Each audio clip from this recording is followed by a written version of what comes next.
Chapter 1001. Watching Lu Xiao's figure disappear into the distance, Lu Shi let out a slight sigh. Lu Shi turned to look at the woman and saw her affectionate eyes. A wave of disgust surged in his heart. Someone, take her. Lu Shi frowned before he could finish his sentence. His body swayed and he had to support himself with one hand on the table to keep himself from falling. After a long while, Lu Shi's tightly furrowed brows relaxed slightly, but there was a hint of gloominess between his brows. The servant didn't hear the order, so he reminded him. Master? Lu Shi glanced at the woman with disgust and said coldly, skin her and throw her anywhere. The woman was so scared that she fell to the ground. He had only broken her limbs and twisted her tongue, but now he wanted to skin her alive? Lu Shi rubbed his eyebrows and put one hand behind his back. He was about to get up and go to the back hall. He suddenly thought of something and said, by the way, remember to dig her eyes out first. Dig her eyes out? The woman's eyes widened in fear. She struggled violently, but she was tied up. How could she break free? When Lu Xiao knew what would happen to the woman, he still shivered even though he was mentally prepared. I have to write a letter to my sister and explain what happened. Lu Xiao was so scared that his hand was shaking. He felt like he was the most normal person in the family. His father looked gentle, but he was ruthless. His sister looked bright, but she killed people like flies. He was the only one who was terrified. Concubine Dai came to see him. She sneered at his reaction. Now you know how to be afraid? If he followed her plan, Lu Xiao could find an excuse to leave the family. He didn't need to be afraid. How could a mortal like him interfere in a fight between gods? Lu Xiao smiled bitterly. I'm afraid, but there are some things I have to do. He mailed the letter he had written. Lu Xiao would rather be an ordinary son of a concubine. It was better to eat and drink and wait for death than to live in fear. Before his letter reached Jiangpingji, the war in the northern borderline had completely tilted in her favor. After the Battle of Yishui, the northern borderline faced another huge defeat. This failure started from the overly optimistic layout of the northern borderline. Jiangpingji sent people to keep a close eye on the newly surrendered tribes. As expected, she found many strange things. She could basically confirm that they had pretended to surrender. When Li Yun found out the truth, he clenched his fists in anger and took the initiative to volunteer. If he didn't beat up these sons of bitches so badly that even their grandmother wouldn't recognize them, he, Li Yun, would write his name backwards. Fu Wang was rather tempted. He had been holding back a little too much recently. As a general, if he couldn't wantonly fight and kill, how would he be any different from a salted fish that had lost his dreams? Looking around, he saw that the military advisors were calm and collected, so Fu Wang chose to endure and not make a move. It was the job of the strategists to come up with strategies. Even without his request, these black-hearted fellows would not let the enemy have an easy time. Do you have any countermeasures? Jiang Pingji asked Feng Zhen and the others for their opinions.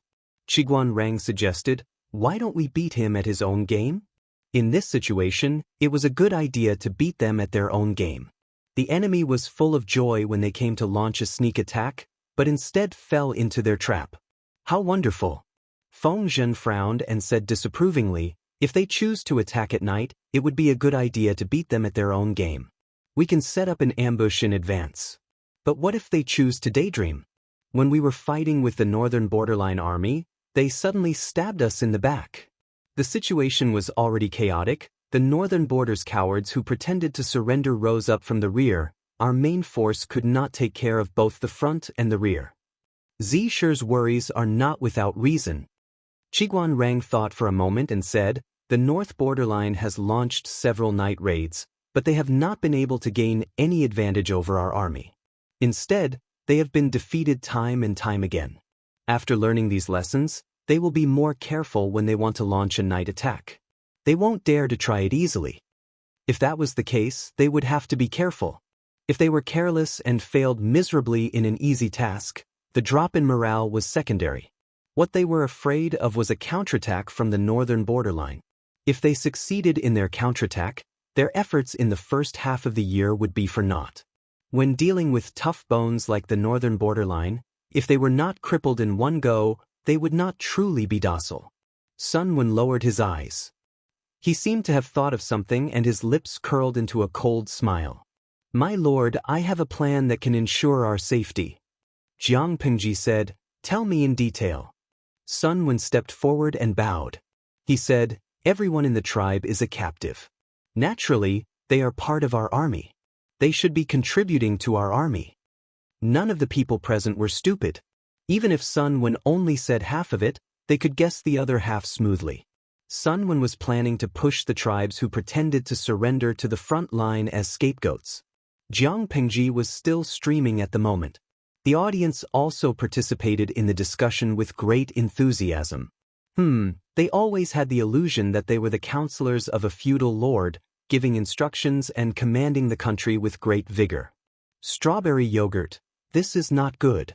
Let the enemies who pretended to surrender be our vanguard. It will be more convenient for them to steal military secrets. Mingtian Liugang, Sun Wen is a ruthless person. With a few words, he can make his enemies kill each other. We can't afford to offend him. Aloe flavor yogurt. If we let the enemy be the vanguard, our troop movements will be under the enemy's nose. Lao Cg Lianmeng, you can't say that. In ancient society, the transmission of information is very slow, and there is a strong lag. Letting the tribes who pretended to surrender be the vanguard will indeed expose our military movements, but we can use them to send the wrong message to the enemy. Who said that war was as simple as killing people? There were many twists and turns in it, and the complexity was more complicated than the fights in the palace. Since ancient times, which famous general who could fight a war was a fool? There were more and more holes in their minds. Sun Wen's intention was the same as the audience, Lao Cg Lianmeng, to deliberately mislead the enemy with false information. This is a good plan. If it is used properly, we can turn the tables and let the north borderline be led by the nose by us. Jiang Pingji's knitted brows relaxed slightly, and her mood improved a little. However, how to mislead the enemy and how to set up a trap for the enemies who pretended to surrender and their own people to fight each other was still something they needed to discuss slowly. The military meeting went on for more than 2 hours. Until every detail was considered, Jiang Pingji let everyone disperse. At the same time, the north borderline was also having an intense discussion. However, they were not discussing the battle plan and details. They were simply arguing about who should get the honors. They did not hear wrongly. They were competing for a good opportunity to render meritorious service. The third prince listened to the whole process quietly. He was so angry that his heart, liver, spleen, lungs, and kidneys were hurting. The war had not started yet, and these idiots already thought that they had a chance to win. It was as if they could send a pig to hold the line and win for sure. Who gave them this courage? Even if his teacher was still alive, he did not dare to say that his plan would definitely achieve the desired results. I don't want to listen anymore. If I continue to listen, I will die of anger. The third prince casually found an excuse to leave the big tent. His brothers were still immersed in the imagination of the future. The first prince followed him out. But you have no confidence in them? Chapter 1002. Has Lu Shi gone mad or stupid? The envoy who was in charge of pretending to surrender rubbed his hands excitedly and paced back and forth in the tent. His face was full of uncontrollable excitement. I just went over to show my loyalty and deliberately confuse her. She's actually stupid enough to put us in an important position? The smile on the envoy's face could not be suppressed. It almost reached the back of his ears. In order to win Jiang Pingji's trust and lower their guard, the envoy from the northern borderline had to show his loyalty when he saw Jiang Pingji. He never thought that the other party would really dare to use the troops who had just surrendered.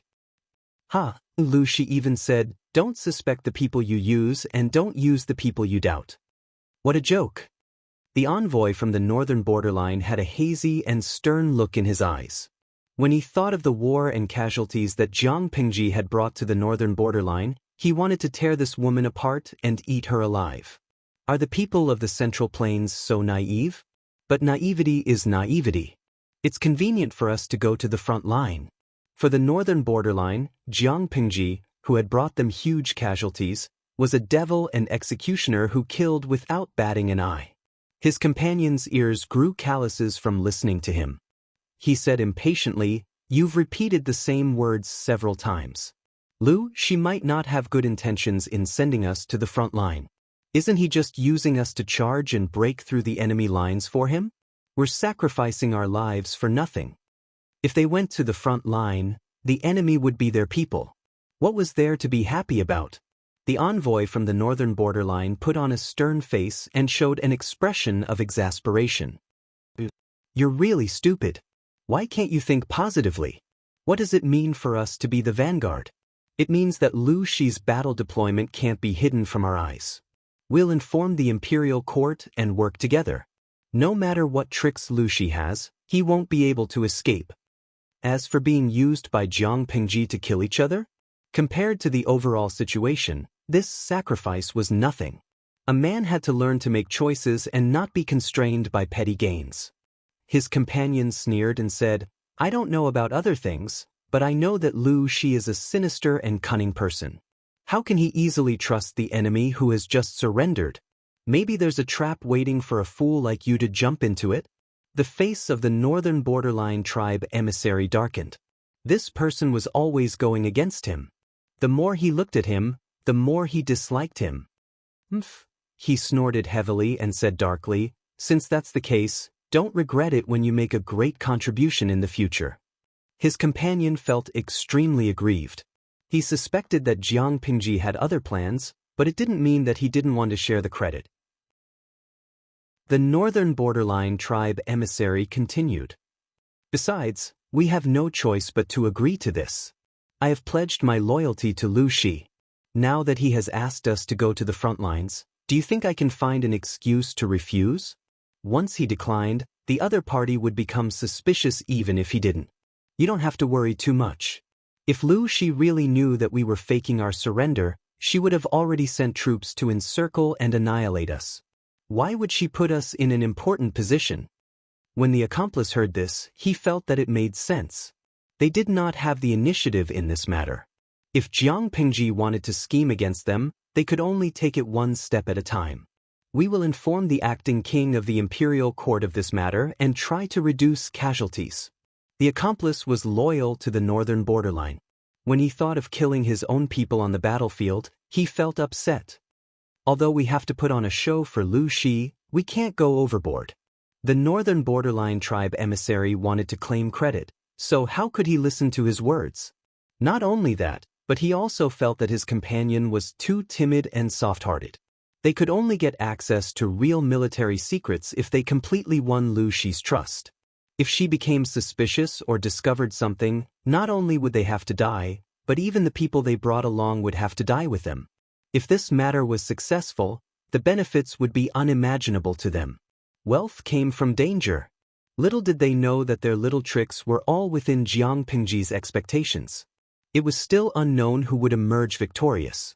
The acting king of the northern borderline had been replaced by the sixth prince. When he saw the secret report that the northern borderline tribe emissary secretly passed to him, he was so happy that he slapped the table and stood up. "The heavens want our northern borderline to prosper." The sixth prince was overjoyed. He summoned his maternal uncle and a few advisors that very night. He knew that it was not good to rely too much on the power of the external relatives, but that was his biological uncle.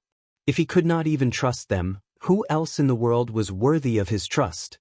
The sixth prince's uncle read the secret report.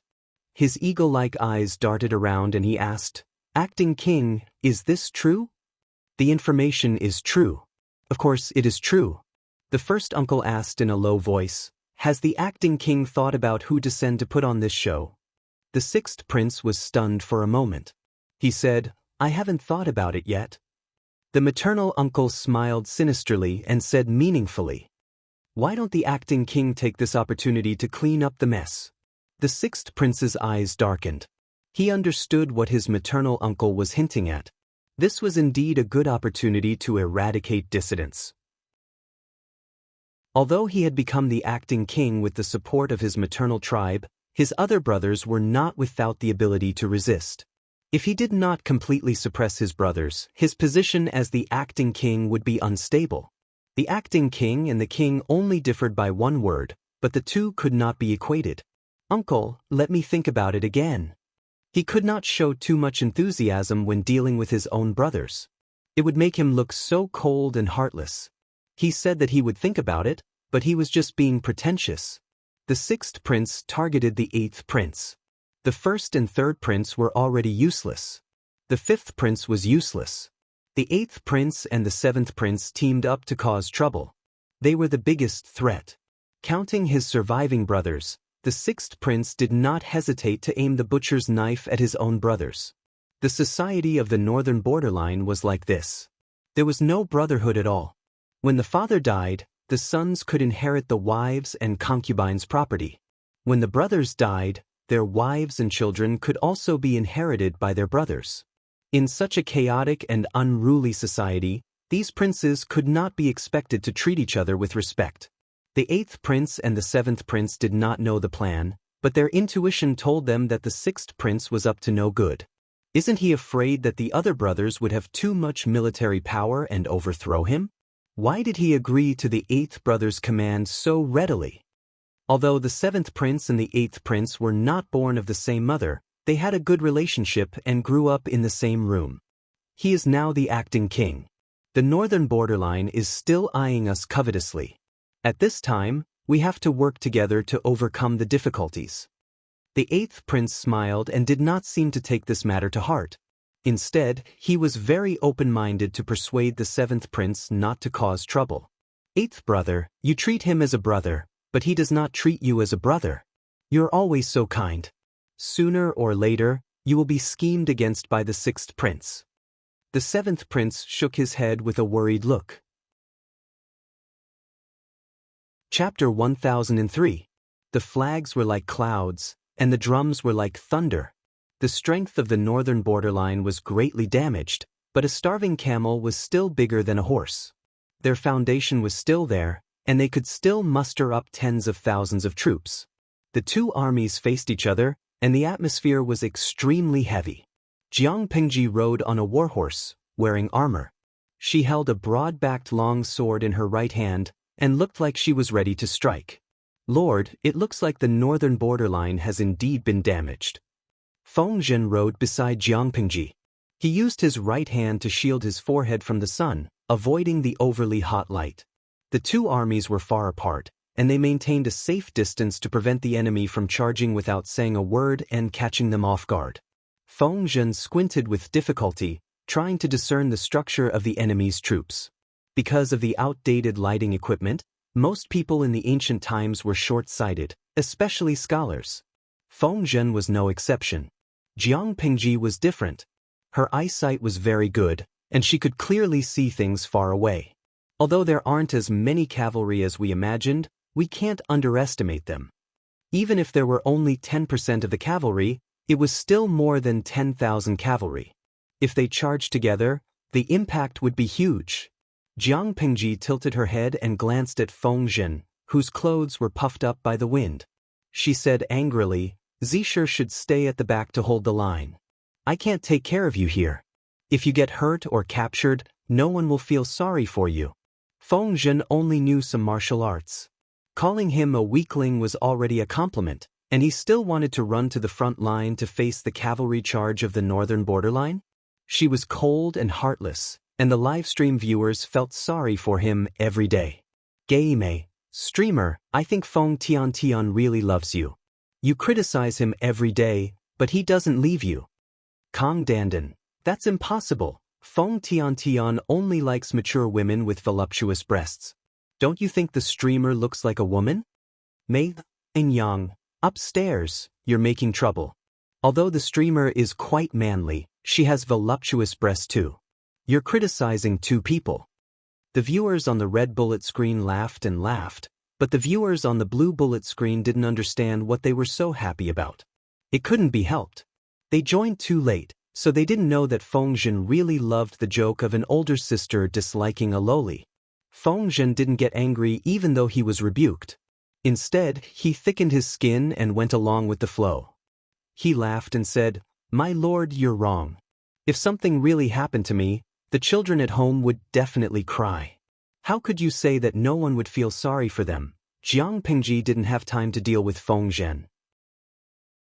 She looked straight ahead with a grave expression. If anyone could see it, they would realize that there was a huge screen floating in front of Jiang Pingji. Under her control, the camera angle of the livestream room suddenly rose, turning into a bird's-eye view mode. In this mode, she could clearly see the general arrangement of the troops at the rear of the northern borderline. For Jiang Pingji, this was probably the only benefit of watching the livestream, apart from understanding the situation and enjoying the show. At that moment, there was no advanced war equipment.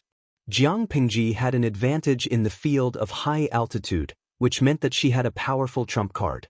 Someone, hand this to General Fu.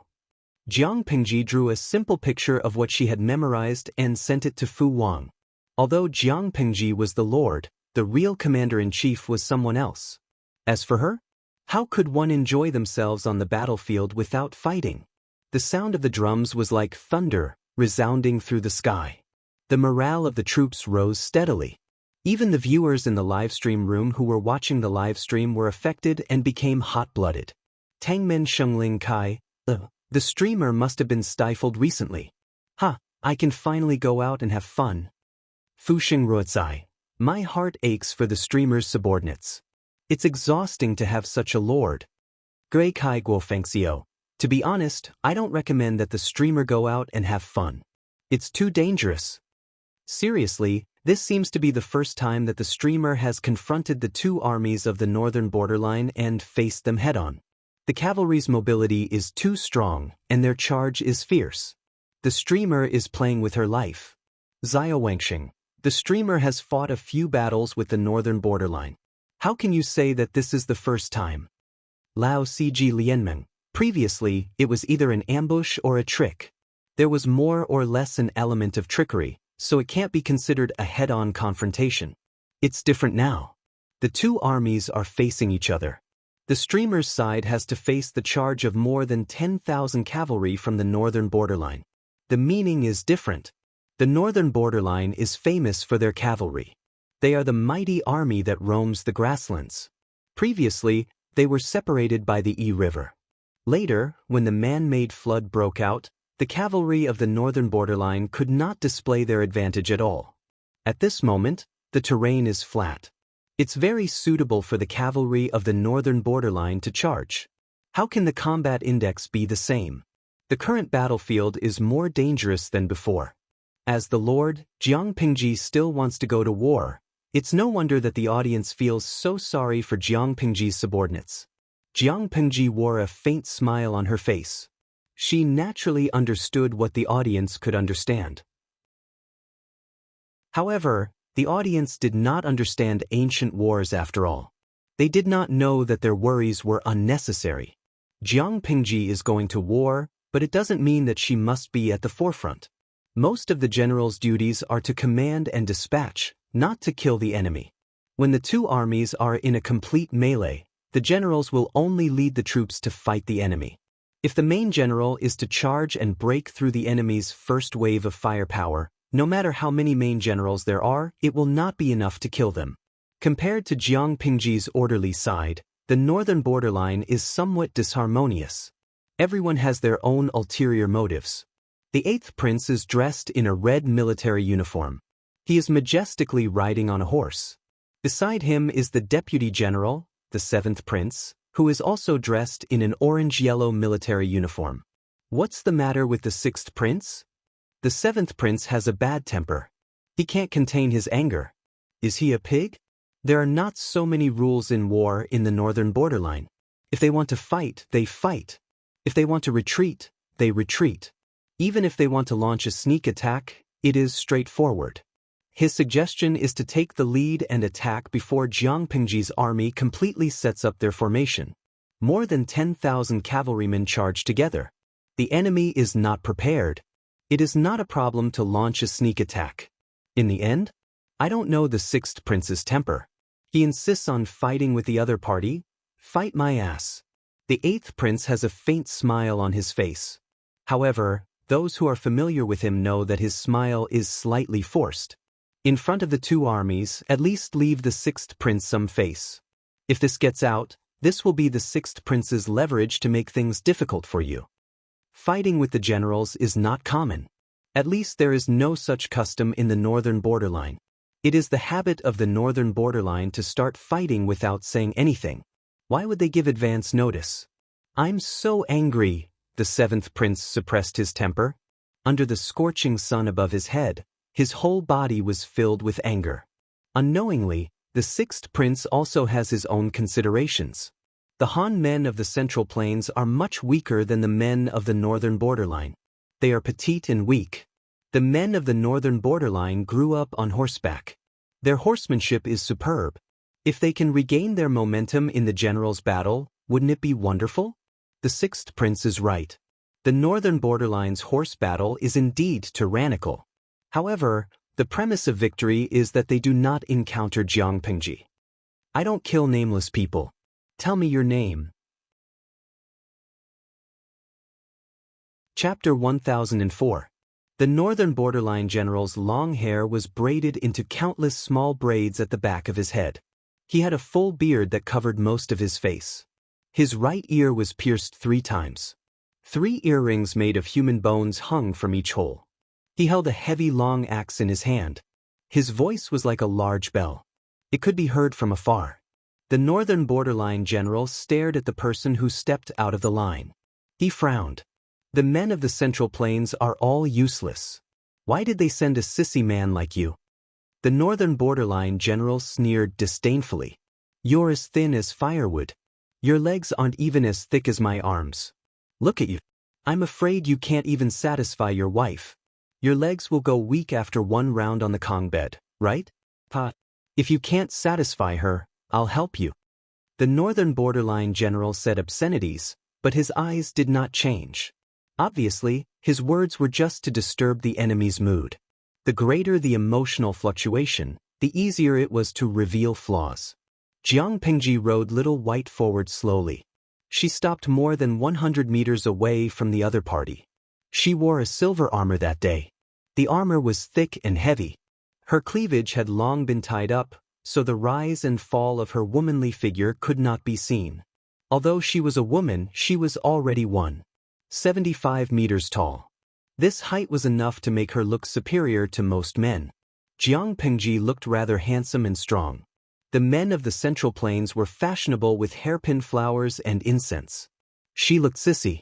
Comparing the two, Jiang Pengji, a real woman, was more manly than many men.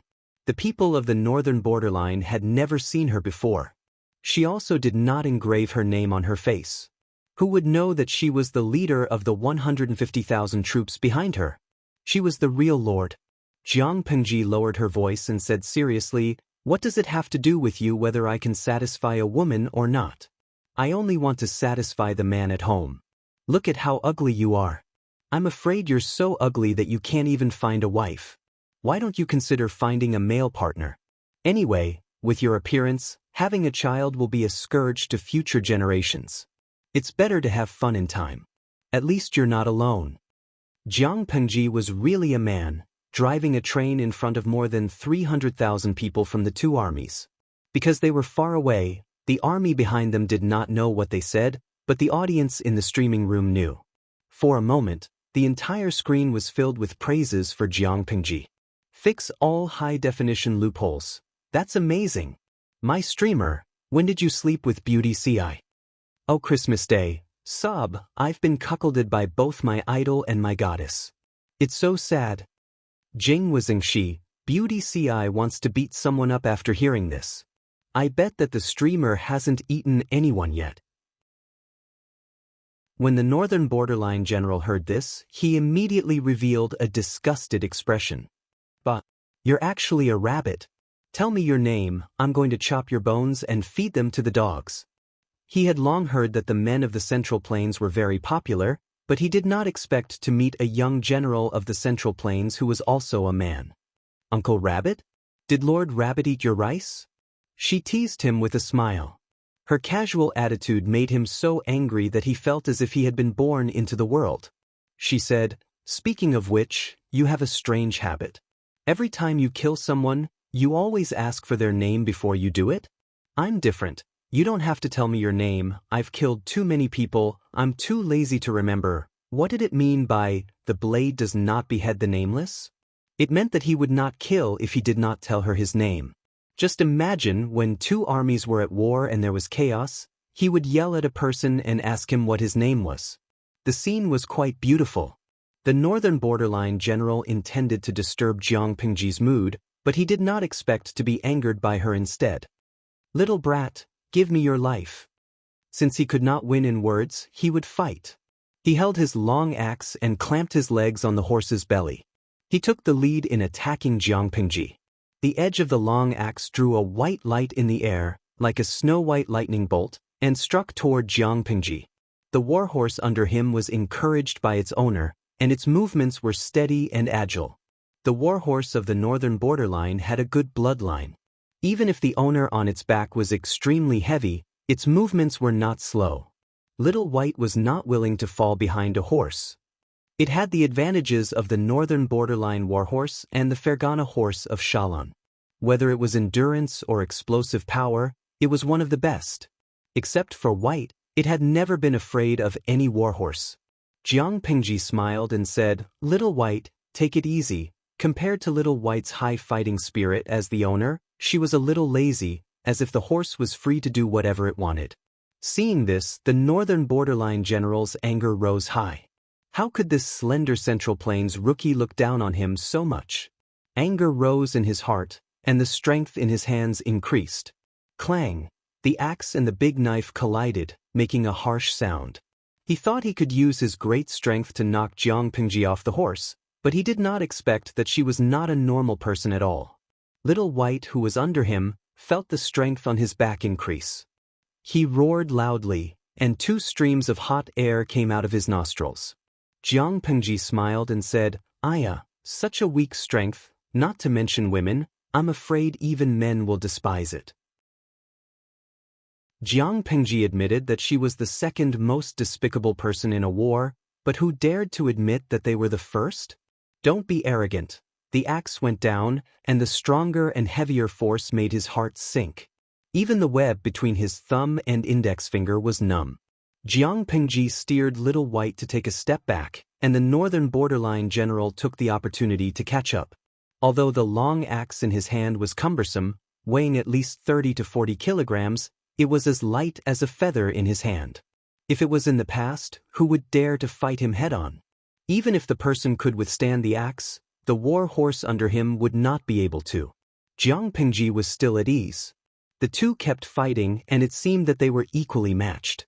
The layman just watched the show, while the expert knew the ropes. The audience in the streaming room knew that Jiang Pingji was fooling around, but seeing the fierce fight between the two, they still broke out in a cold sweat for Jiang Pingji. That person's horse can't take it anymore. Fu Wang had excellent eyesight, and after a careful look, he found the trick. Just as Fu Wang said, the war horse under the northern borderline general was already showing signs of fatigue. Its 2 forelimbs were trembling, and it looked like it could not bear the burden. Seeing this situation, Jiang Pingji changed her defensive posture and turned defense into offense, forcing the northern borderline general to be tired of dealing with it. Who knew how this person grew up? How could he have such great strength? Every time he received a blow, he felt his wrist shake, and the web between his thumb and index finger had already cracked and bled. "Little White!" Jiang Pingji suddenly shouted without any rhyme or reason. Little White suddenly rushed toward the opponent's war horse, raising its front hooves and charging over fearlessly. Not good. The war horse under the northern borderline general was so scared that it retreated. It did not care about its owner's orders at all.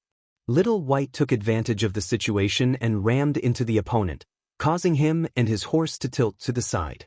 Jiang Pingji smiled, revealing her white teeth. The long sword drew a cold and brilliant white light in the air. Poof! The long sword slashed diagonally down from the general's neck, and it easily split open like a knife cutting through tofu.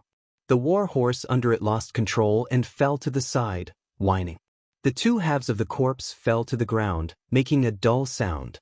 The pair of eyes on the head that were filled with fear lost their spirit in a few breaths. Jiang Pengji carried the sword on her shoulder and pointed her finger at the northern borderline. Chapter 1005. Little White cooperated and snorted. It was super fierce. The north borderline was silent. The sixth prince's expression was so grave that it could drip water. That strong man was a valiant general he had high hopes for, but he was gone just like that. What was his background? I heard that Lu Shi has the most valiant general, the wolf general Fu Wang.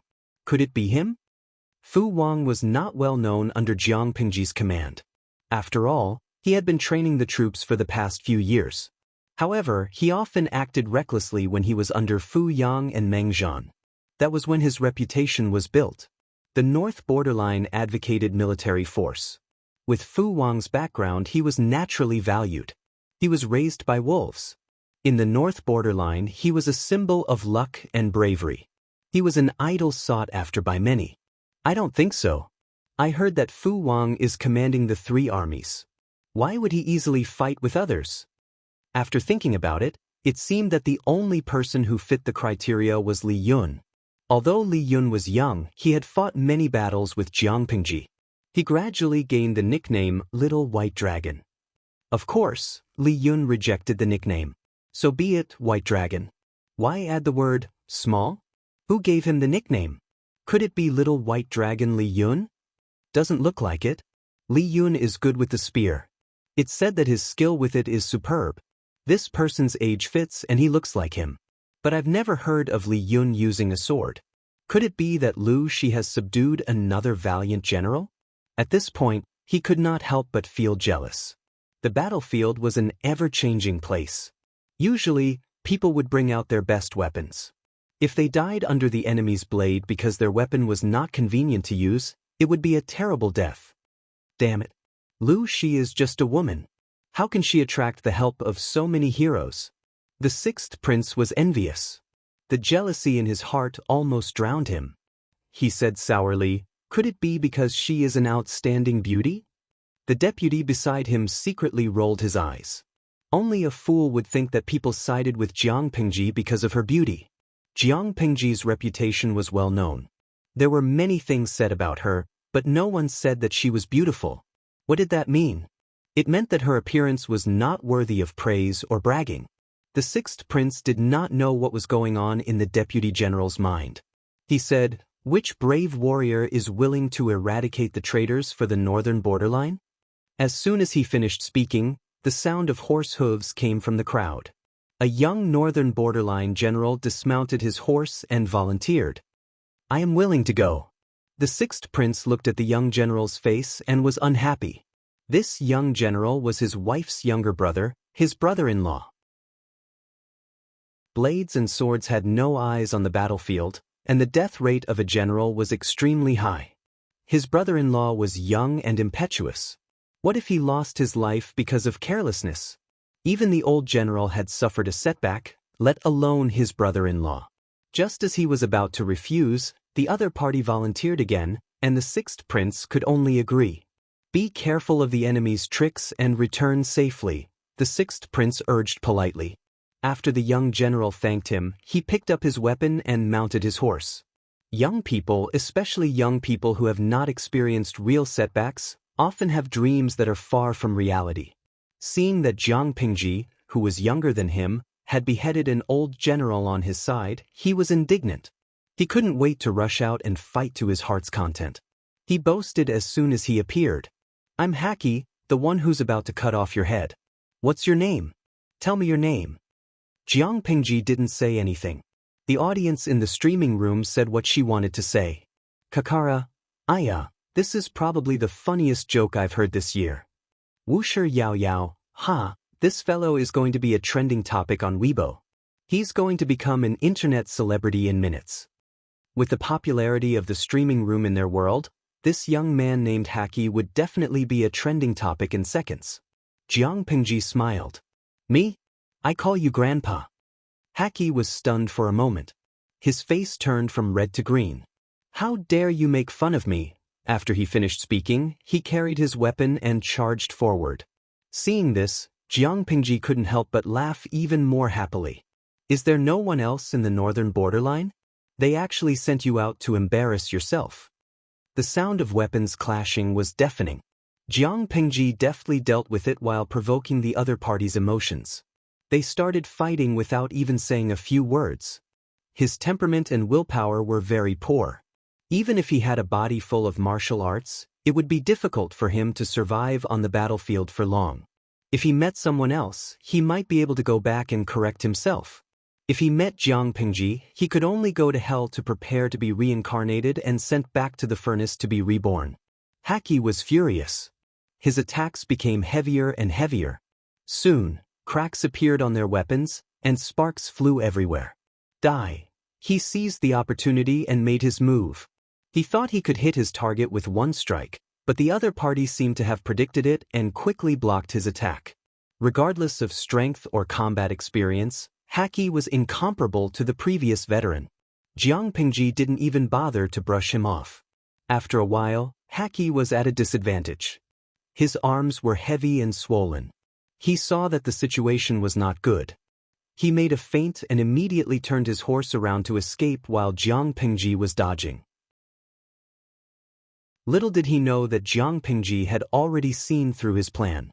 As he turned around, Jiang Pingji bent down and raised her hand to retrieve the bow and arrow on the back of the little white horse. In the time it took to get up, she knocked the arrow and drew the bow in one go. When Jiang Pingji released the arrow, Haki had only taken a few steps. Haki looked at his army and secretly heaved a sigh of relief.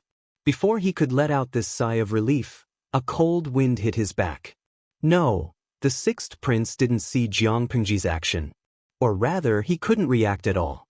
In the blink of an eye, he saw Haki's body being pierced through by the arrow. His body fell forward violently. Quickly send someone to bring General Haki back. The sixth prince almost broke his voice as he shouted. This was his wife's younger brother, his brother-in-law.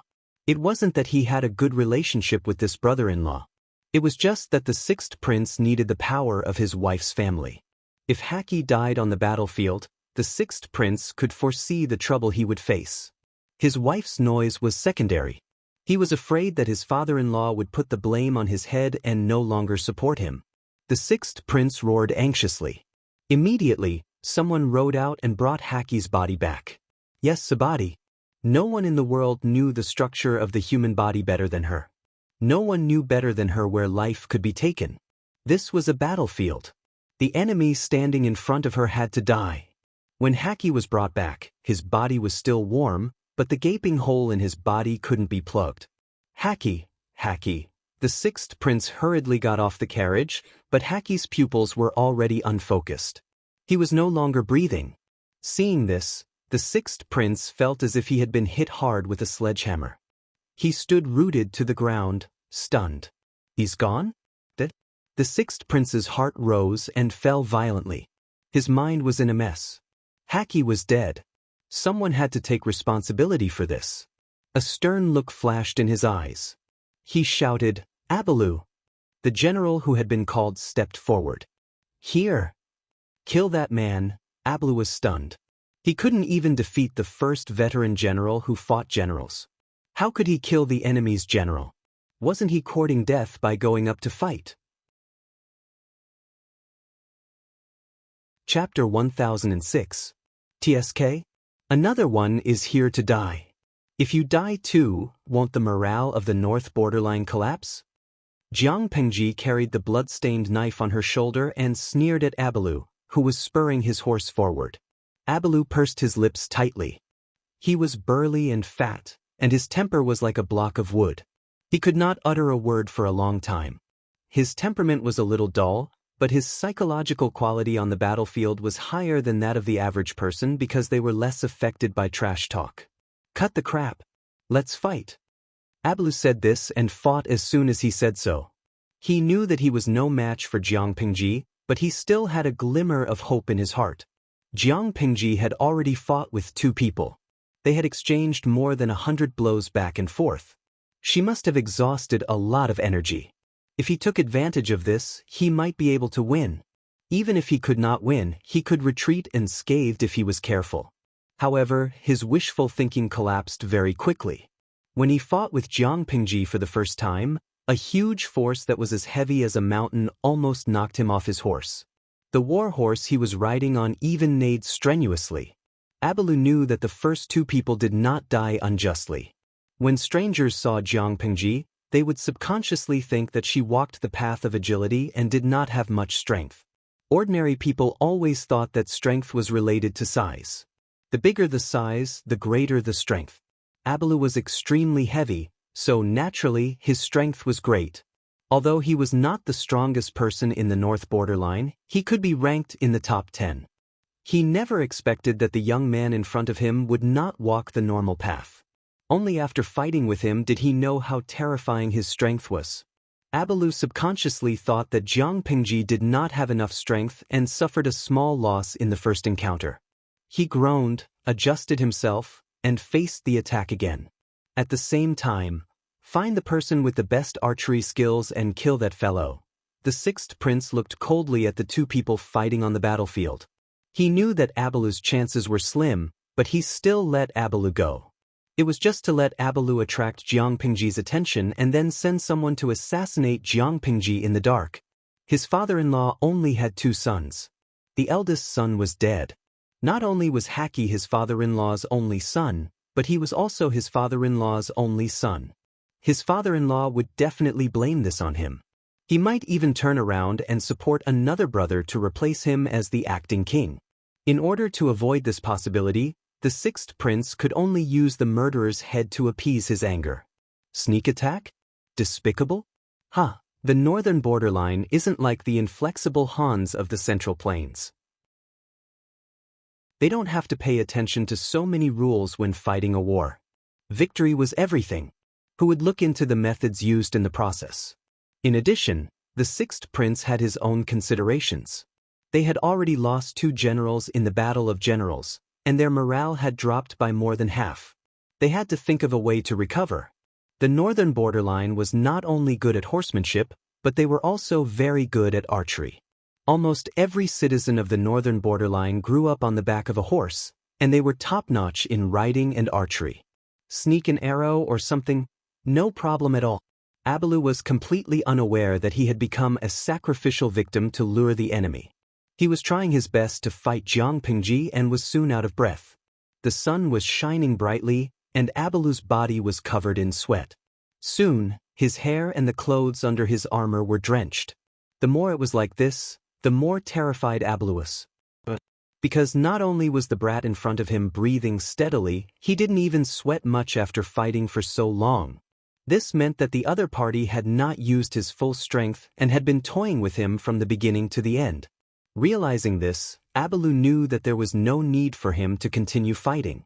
He should think of a way to leave the battlefield as soon as possible. If he continued to fight, his physical strength would be consumed more and more, and his hope of escaping would become slimmer. While Abalu was thinking about how to escape, Jiang Pingji felt a chill. She made a feint and retreated. She glanced at the northern borderline from the corner of her eyes and saw the soldiers who were holding the line for Abalu raise their bows and arrows at her. The audience in the streaming room reacted and started cursing. Yamada Mia, what the F***CK? Does the northern borderline have any shame? They plan to sneak an arrow in the back. Streamer, be careful. Ian, damn. Are these people from the northern borderline not afraid of accidentally injuring their own people? How shameless! Accidentally injuring one's own people? The sixth prince had already given up on Abalu. As long as Jiang Pingji died or was about to die, Abalu's sacrifice would be worth it. Therefore, the archers who aimed at Jiang Pingji did not care about Abalu at all. When Jiang Pingji glanced at them from the corner of her eyes, the bow had already been pulled to a full moon, ready to shoot. Buzz, buzz, only the sound of the bowstring vibrating could be heard. Several arrows sneakily attacked Jiang Pingji's vital parts from various tricky angles. The arrows pierced through the air. The audience who had been paying attention to the situation on the battlefield screamed and closed their eyes in fright. Jiang Pingji, who had been at ease all this while, suddenly launched an attack. She stabbed Abalu to death with a knife and grabbed his collarbone with her other hand. She pulled him down from the horse's back and used him as a human shield to block several poisoned arrows. She then used her weapon to knock down the remaining arrows. Little White did not need Jiang Pingji's command. He turned around and ran back to his army. At that moment, Little White's explosive power was displayed. Before the archers could draw the second wave, Little White had already run out of the shooting range with Jiang Pingji. Jiang Pingji smiled and threw the corpse of Abalu, who had died with grievances, on the ground. Everyone, kill! The war drums were as dense as a rainstorm. The horn to attack sounded. Jiang Pingji defeated 3 people consecutively and dodged the enemy's hidden arrows. The soldiers who witnessed everything were suppressing their anger and were eager to vent it. The 6th prince saw the situation and was so scared that his face turned pale. Damn it, she attacked as she said and attacked as she said. At least give them some buffer time. Kill! The battle cries shook the sky. Their own cavalry took the lead to attack. Countless horse hooves passed by and Abalu's corpse was trampled into meat paste. Jiang Pingji seized the initiative. The northern borderline was slightly hasty in meeting the enemy. By the time the northern borderline cavalry reacted, Jiang Pingji's cavalry had already charged for quite a distance. Jiang Pingji's cavalry was different from the northern borderline cavalry. The northern borderline cavalry mainly wore rattan armor and cloth clothes. Their horses were almost unprotected. They were extremely fast and ran like a gust of wind. They were highly mobile but had weak defensive capabilities. Jiang Pingji's cavalry was different. The armor on their bodies was similar to the soldiers of the Zhanma battalion. Each of them wore heavy armor and held long spears or broadswords. Not only that, but even the war horses they were riding on were all equipped with armor. The war horses were not considered fast, but their load-bearing and endurance were much better than other horses of the same kind. This was one of Jiang Pingji's trump cards to deal with the northern borderline. There were only about 3,000 people, which was even fewer than the Zhanma battalion. Each of them was like a small moving silver mountain.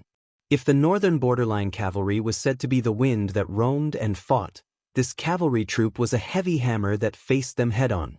Fu Wang was the commander in the middle. He had already received a small piece of paper from Jiang Pingji. On it was a drawing of the military formation in the northern borderline.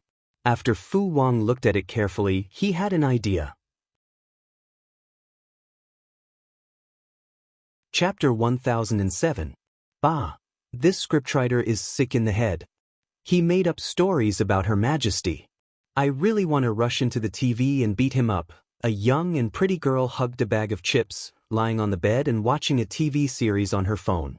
She angrily hit the bed with her fist, and the facial mask on her face almost fell off. Nowadays, 9 out of 10 scriptwriters are retarded, and there's even one who's still online. I told you not to watch these messy dramas, but you insisted on watching them. Aren't you torturing yourself? A lazy voice came from the neighboring bed. What are you watching? Time Travel to Fall in Love with You, the most popular male lead. Speaking of this, her expression stiffened, as if she had swallowed a fly. Chin, do you know what the plot of a TV series is? The royal family is too kind not to kill these nonsense scriptwriters. My Majesty, the TV series turned into a vicious and scheming female supporting character. She's so stupid as if she forgot to give birth to her uterus. The Eternal Emperor turned into a retarded and black-hearted lotus. It was an insult to her intelligence. The neighboring bed named Chin rolled her eyes. Anyway, it's all fake. They can act however they want, the royal family doesn't care, so why is Min so serious? Jiangchen, Gu Min dragged her voice and muttered, these plots can easily mislead children. If Her Majesty was the idiot in the TV series, how could she have swept the world? I don't expect these scriptwriters to have good history, but at least they have some professional ethics. Jiang Chen was wearing teddy bear pajamas, lying on the bed with her legs crossed, looking indifferent. Television dramas are things that are meant to entertain people. Under the premise of respecting history, they can imagine anything. Jiang Chen searched the bed and found a bag of chips. She threw it to Gu Min. Although their plots are a bit ridiculous, no scriptwriter would dare to fabricate things of principle, such as maliciously discrediting the previous emperors, changing dynasties, etc. Gu Min caught the bag of chips and turned off her phone. She was annoyed at the thought of the retarded plot. Tiske, if it was 100 years ago, who would dare to make up the royal family like this? Wouldn't they be killed? Jiang Chen smiled. It's a society ruled by law. Murder is against the law, even the royal empress. Gu Min rested her chin on her hand. You're right. When I become a screenwriter in the future, I'll definitely correct the culture of the industry and restore history. She was a student majoring in film and television literature at Tianhua University. Her future career goal was to be a screenwriter. Jiang Chen said, that's quite an ambition. Gu Min said, Chen, do you think I should use Emperor Chen as the main character for my first movie? Her idol was definitely someone who could punch Nanshan Jing far away and kick Beihai kindergarten. Jiang Chen chewed on the chips in her mouth with a slightly amused expression, but she also gave a serious suggestion. Empress Qin is too controversial. It's not easy to adapt her. I don't recommend new screenwriters to use her as the main character. Both historians and the royal family could prove that Emperor Qin came from a noble family, but no one knew why he became a bandit. Not only did she become a bandit, but there were also records of her slaughtering her siblings and her biological father in the history books. However, the unofficial history books also said that she was born from Gu Zhen and a wild man. There were even a few wild men who were analyzed. Her family background was very complicated, and her growth was even more tortuous. It was too difficult for a new screenwriter to use Emperor Chen as the main character. It's precisely because it's challenging that we have to clear Her Majesty's name. There are too many screenwriters with no professional ethics now. Ever since Emperor Chen's tomb was open to the public, the television and online dramas are getting more and more ridiculous. Gu Min muttered angrily. Chen, have you ever thought about what history would be like without Her Majesty? It definitely wouldn't be as good as it is now. Jiang Chen did not speak. Her gaze darkened. Emperor Chen's tomb was open to the public. The royal family was still around, but Emperor Chen's tomb was open to the public. It was a joke. The royal family's prestige for 300 years was gone. Jiang Chen said, Don't worry, these screenwriters will be dealt with sooner or later. By the time you clean up the atmosphere, it will be too late. The royal family voluntarily handed over their power and changed the feudal monarchy to a constitutional monarchy. Although they were forced by external forces, it was more of a strategy for the royal family to protect themselves, adapt to the times, and advance by taking a step back. Handing over a portion of their power did not mean that the royal family could be controlled by others. Gu Min hugged the thick history book and gnawed at it. Halfway through, she said, Chen, don't you think that Emperor Chen might be a time traveler? The more she studied the history of that period, the more she felt that her emperor was arrogant. She had the urge to kneel down at any moment. Jiang Chen said impatiently, I don't know if she's a time traveler. I only know that if you don't sleep now, you will ascend to immortality. Look at the time. Gu Min looked at the time. It was 3 o'clock in the morning. She was so scared that she quickly lifted her blanket. Tomorrow is the class of the old scumbag, Lu Shi. I'm screwed. She did not know how much Lu Shi's parents hated their son to give him such a name. Lu Shi was 29 years old, single, and had no girlfriend. He was given the nickname Old Scumbag. Lu Shi was also a history professor at Tianhua University. She wondered if he would feel awkward when he talked about the history of Emperor Chen's parents. Jiang Chen could not help but laugh. However, the smile on her face did not last long. Her phone, which she rarely used, rang. She unlocked her phone and walked barefoot to the bathroom in the corridor. She opened the door and went to the bathroom. Hello. Crown Prince Huichang, something bad has happened. Emperor Chen's tomb is abnormal. The main tomb's dome suddenly collapsed. A cold light flashed in Jiang Chen's eyes. How could the tomb's dome suddenly collapse? She turned around and went back to the dormitory. In order not to disturb Gu Min's sleep, she did not even turn on the lights. She grabbed her things and went out in her pajamas. As soon as she left the campus, Jiang Chen found that the sky was unusually dark. She looked up and felt that something was wrong with the sky. Doesn't it look like the alignment of the 9 stars? A clean male voice came from behind. Jiang Chen turned around with a sullen face.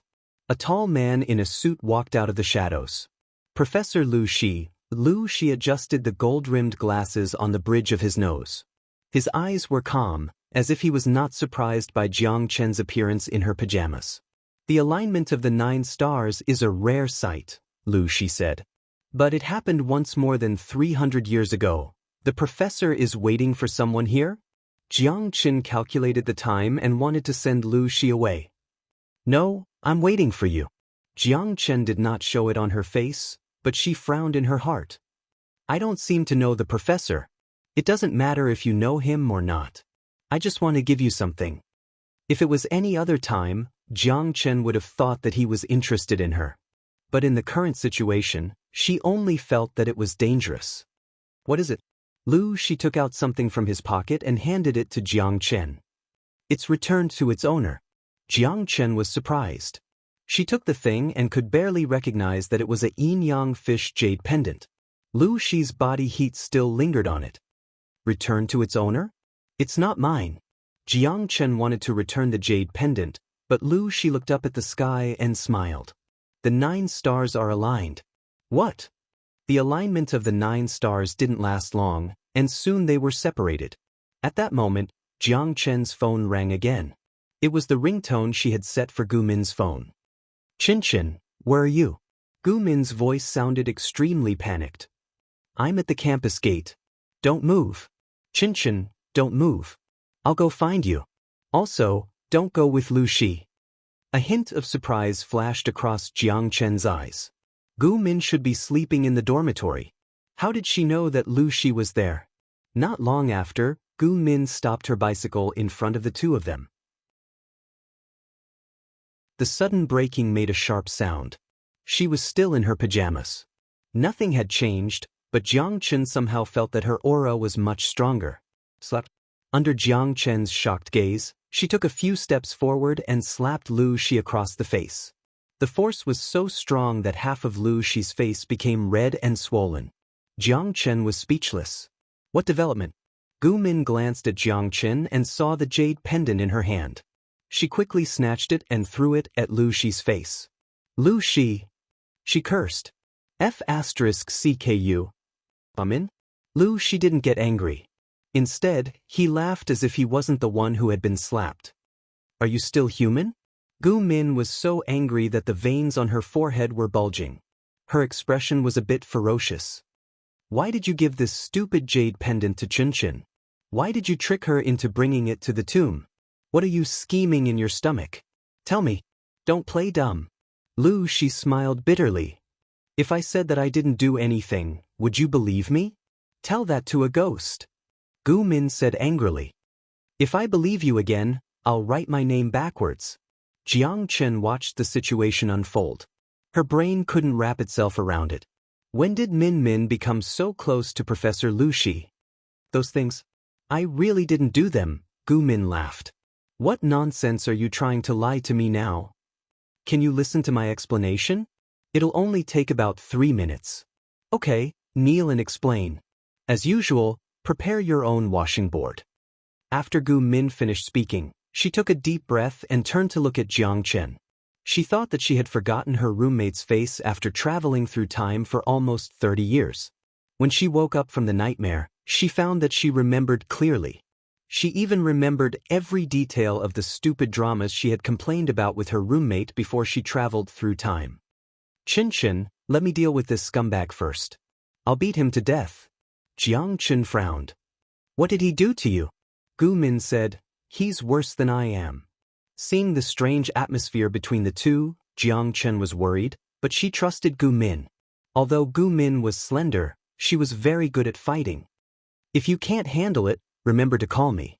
Jiang Chen said that, but in her mind, she wanted to go back and investigate Lu Shi. Kneel. Now you can explain. Gu Min was upset, but she also knew that they were arguing outside of Tianhua University. If they were accidentally photographed by a night owl, they might become famous on the internet. So, she decided to change their location and went to Lu Shi's apartment. Lu Shi said, there's only a washing machine at home. There's no washing board. I'll take the keyboard. Gu Min saw his obedient look and his familiar eyes. Her heart ached uncontrollably. She forced herself to hold back. "Tell me, Lu Zhongqing. I'd like to hear what you have to say." "Lu," she said, "Min, do you still remember what happened when you first discussed marriage?" "Of course I remember. I should have randomly chosen a man to marry. Which one of them wouldn't be better than you, Lu Zhongqing?" "Lu," she smiled bitterly. "I really worked hard back then, but I didn't study hard enough and wasted too much precious time. But your marriage could only be delayed by 2 years. One day, when I was studying late into the night, an immortal suddenly appeared outside my window and gifted me with a miraculous elixir. He said that if I ate this, my future studies would be as good as having been blessed by the gods. At that time, I was really anxious and tried everything I could think of. If you can give me 3 to 5 years, I will definitely marry you in a just and honorable manner." "Ha!" Gu Min sneered. "Then what?" "Then you, Lu Zhongqing, took the elixir and opened your conception and governing vessels. You became a straight-A student? Do you think this is a Xianxia or Wuxia drama? A cannon fodder who can't even make a splash in history wants to become the main character." Lu Shi shook his head and whispered, "It's not like that. Then what's going on?" Gu Min's patience was running out. To Lu Shi, he had waited for a long time. To Gu Min, the memories of her previous life had just happened. She had just passed away from an illness filled with resentment. She had forgiven Lu Shi before she died, but now that she had transmigrated back, there was no need to forgive. "Can you say everything in one sentence?" Lu Shi stammered, "Min, I'm not a human. I know you're not a human. You're a ghost. I've known you for more than 20 years and slept with you for nearly 10 years, but I realized that I never understood you. This is my failure. I deserve to be deceived by you because I couldn't protect my child. If you were a human, how did Dalong and Erlang die?" Gu Min was so angry that she stood up. She looked like she was about to break down.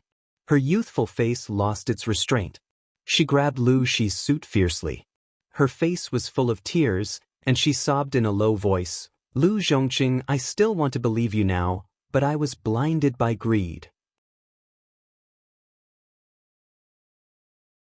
Chapter 1008. 3,000 heavy cavalrymen and 10,000 light cavalrymen charging at each other. What a spectacular and shocking scene it was. The viewers in the live stream watched everything from a bird's eye view, and this scene had the greatest impact on them. Jiang Pingji seized the initiative. The people of the north borderline were passive in defense, but they soon displayed the qualities that a nomadic people should have. Their reaction quality was admirable. The sixth prince heaved a sigh of relief when he realized that Jiang Pingji's cavalrymen numbered no more than 3,000. What was the use of 3,000 cavalrymen charging into an army of more than 100,000? Moreover, these cavalrymen were all wearing heavy armor, and their horses were also covered in fish-scale armor. How fast could they move? The terrain of the northern frontier was relatively flat, and it had a natural advantage for the highly mobile light cavalry. This terrain also allowed the cavalry's roundabout tactics to be used to the greatest extent. In comparison, the speed of the heavy cavalry was a notch lower, and their marching speed was also slower. The cavalry of the northern borderline was as fast as the wind, coming and going without a trace. Even if they were robbed of the initiative, they would still be able to gain the upper hand by bypassing the front of the heavy cavalry and circling to the enemy's 2 weak flanks. The north borderline knew about Jiang Pingji's plan in advance because of the spy who had pretended to surrender. They simply avoided the frontal attack and attacked the 2 weaker flanks. Seeing that the battlefield was stabilized, the sixth prince immediately felt reassured. The grassland was the world of the 3 tribes of the northern borderline. It was also the home ground of the cavalry of the northern borderline. If they fought head-on, Jiang Pingji and the others would return in defeat. Fu Wang sneered, "Idiot. He couldn't take care of the entire battlefield, but when he learned that the northern borderline cavalry had avoided a head-on charge and turned to attack the weak point, he knew that the northern borderline would suffer a great loss." It was true that 3,000 ordinary cavalrymen charging into an army of 100,000 might not cause much of a stir, but this was heavy cavalry. The spectators who were overlooking the entire battlefield were able to see it more directly. Glutinous rice ball warrior. Is the northern borderline too poor to form a cavalry unit? Feng Yiyu Ran Chu.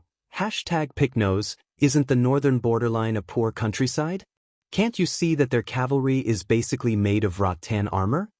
The audience lived in an era of information explosion. If they wanted to know something, they could just search the internet.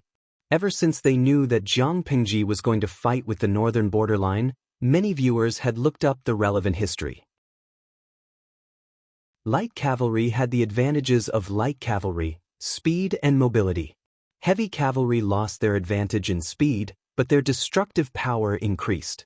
Drunken Cloud Cat Demon. The northern borderline is vast, and there is more room for light cavalry to survive.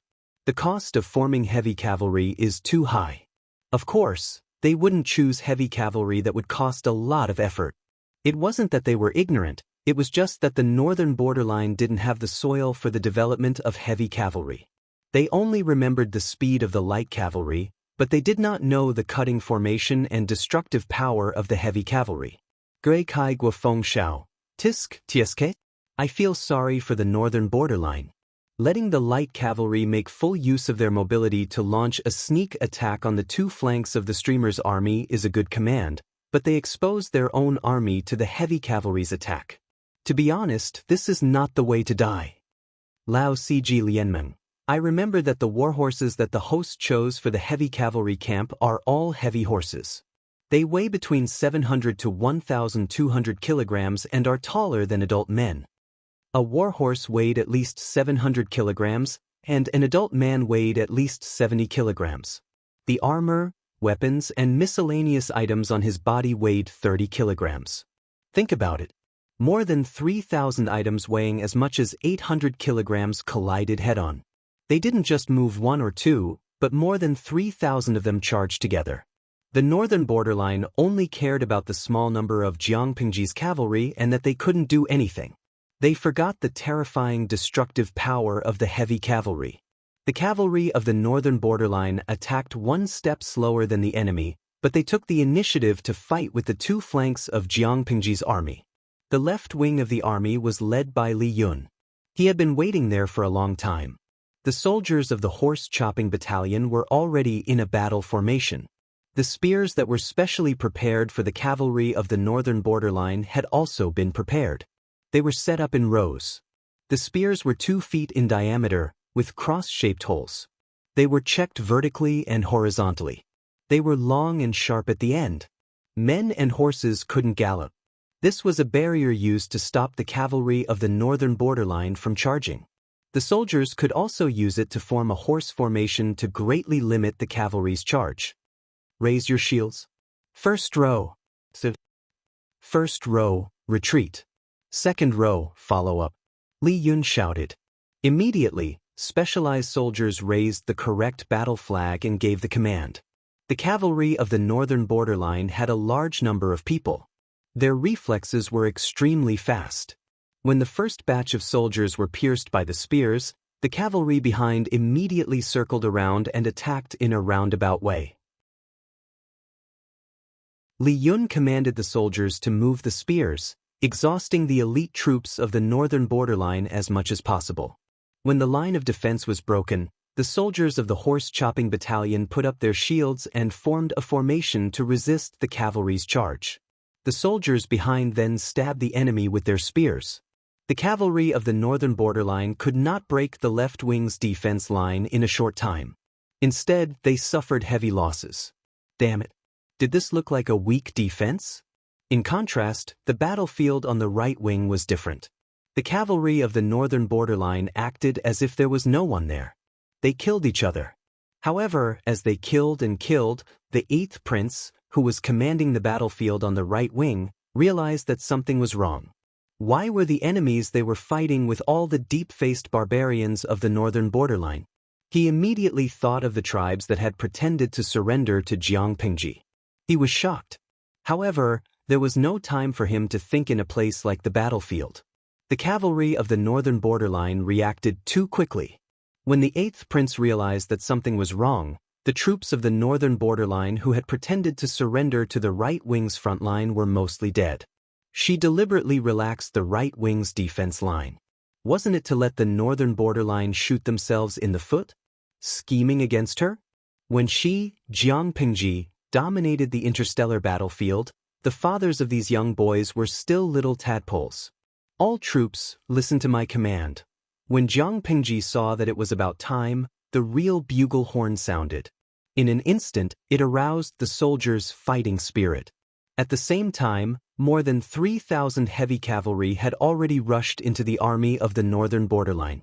To make a vivid analogy, the heavy cavalry were bandits who entered the village. The northern borderline were the little girls in the village. Each of them was naked, without a single piece of clothing, and they looked shy. Although this analogy was a little inappropriate, for the northern borderline, they had indeed suffered inhumane ravages. It was difficult for 1 or 2 heavy cavalry to cause large-scale destruction, but what about 3,000 people moving together? They trampled violently and cruelly ravaged along the way. Like a huge chopper, they easily stabbed into the fat and tender pork and tore a big hole in an instant. Regarding the heavy cavalry battalion that Jiang Pingji had invested a lot of money to build, the generals were perturbed and the strategists frowned. Before this, there were heavy cavalry, but the scale was very small. It was difficult for them to achieve great things. Firstly, there were technical limitations. The iron-making technology was not mature. Secondly, there were financial limitations. The cost of making armor was too high. In the eyes of the strategists and the generals, the heavy cavalry were not soldiers. They were a moving mountain of gold and silver. They had no idea how powerful the heavy cavalry was. Seeing the destructive power of the heavy cavalry from afar, Feng Zhen directly inhaled a breath of cold air and said, "Golden words." Chapter 1009. Feng Zhen couldn't help but let his imagination run wild. If they had 30,000 well-trained heavy cavalry, it wouldn't be a dream to defeat the northern borderline. Just the 3,000 heavy cavalry is already so powerful. If it's 30,000, won't we be invincible? No matter how smart a strategist was, he couldn't handle enough hooves. They would be beaten by force and crushed by strength. Sun Wen didn't understand the inside story of the formation of the heavy cavalry, but just the cost alone was enough to make him speechless. Although the Lord always wore no makeup and wore an "I'm very poor" look, her real wealth was frighteningly rich. Thinking of the 3 residences Jiang Pingji had given him, Sun Wen finally understood how rich Jiang Pingji was. Without money, which lord could build 3,000 heavy cavalry and still give him 3 residences? There was one in Xiangyang district of Wanzhou, one in Xiangyang County, and one in Chongzhou. The land and house deeds were still hot. Although he only looked at the one in Chongzhou, judging from the appearance of the houses, the other 2 residences were not bad. The 3 residences plus the gold, silver, and jewelry Sun Wen extorted from the northern borderline were enough to feed his grandson Lon Lon for the rest of his life. 30,000? Qiguan Rang laughed. Just the 3,000 is enough to make the Lord's heart ache. Build 30,000 heavy cavalry? That would depend on the storage of the northern borderline's nobles. Wei Ci smiled. It's not impossible. If a few more idiots from the northern borderline come, it'll be done. Sun Wen joined very late. He didn't know where Jiang Pingji's venture fund came from. He thought it was from Lushi. However, according to Sun Wen's understanding of Jiang Pingji, the possibility was very small. Hearing Wei Ci say that, he vaguely felt that something was wrong. What does the Lord's expansion of the heavy cavalry have to do with the northern borderline? Qiguan Rang waved his fan to disperse the heat around him. I don't know. The Lord's private storage can reach its current scale because 99% of it was given by the northern borderline. The armor, warhorses, and weapons used by the heavy cavalry were all made with the silver sent from the northern borderline. Isn't it another way of the crow feeding the sheep? It was taken from the people and used for the people. There was nothing wrong with that. Sun Wen was dumbfounded. He had lived for more than 40 years, or about 50 years, and this was the first time he had learned the meaning of the crow feeding, the lamb kneeling on its breast. Sun Wen, he felt that he should say something so that he wouldn't stand out among them. What's there to say? His curiosity was piqued. Wei Ci, who was at the side, briefly explained about the colored glass of the heavenly palace. The more Sun Wen listened, the more solemn his expression became. Sun Wen knew about the colored glass of the heavenly palace. After all, that thing had wreaked havoc in Zhongzhou. However, he didn't suspect that Jiang Pingji was plotting against Zhongzhou. Instead, he felt that Zhongzhou had stolen their technology. Firstly, Jiang Pingji didn't have much territory at that time. The Red Lotus group hadn't been dealt with yet. How could she extend her hand to Zhongzhou? Secondly, Jiang Pingji used the colored glass of the heavenly palace to calculate the wealth of the northern borderline. As a result, a large amount of colored glass of the heavenly palace was released in Zhongzhou, which destroyed the supply and demand market. Jiang Pingji's business could not continue.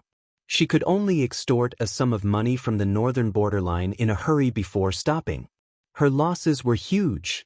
The few of them spoke in low voices. The situation on the battlefield changed rapidly. Shouts of killing shook the heavens and quickly drowned out their voices. The left wing led by Li Yun was as firm as a rock.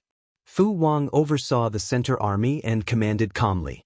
The right wing led by Jiang Pingji switched from defense to offense. Jiang Nongqin supported them according to the situation. The cavalry of the northern borderline tried to use their speed as fast as the wind to tire the enemy out. They never expected that the enemy's quality on the battlefield was so high that it was frightening. Even if their eyes were red from killing, once the command of the army's battle flag was given, they would choose to give up on attacking and listen to orders. The cavalry of the northern borderline wanted to bypass the front and launch a sneak attack. The enemy's formation immediately turned to defense. While it was watertight, it didn't lack a strong offensive ability. Both sides were fighting non-stop. Jiang Pingji, the Lord, didn't stay idle either. Lang Jun, Jiang Nongqin rushed over with her troops. She didn't dare to call out to her lord. She was afraid that she would expose Jiang Pingji's identity and provoke the cavalry of the northern borderline to counterattack. If they were determined to drag the lord to death, it would be terrible. Nongqin, Jiang Pingji called out.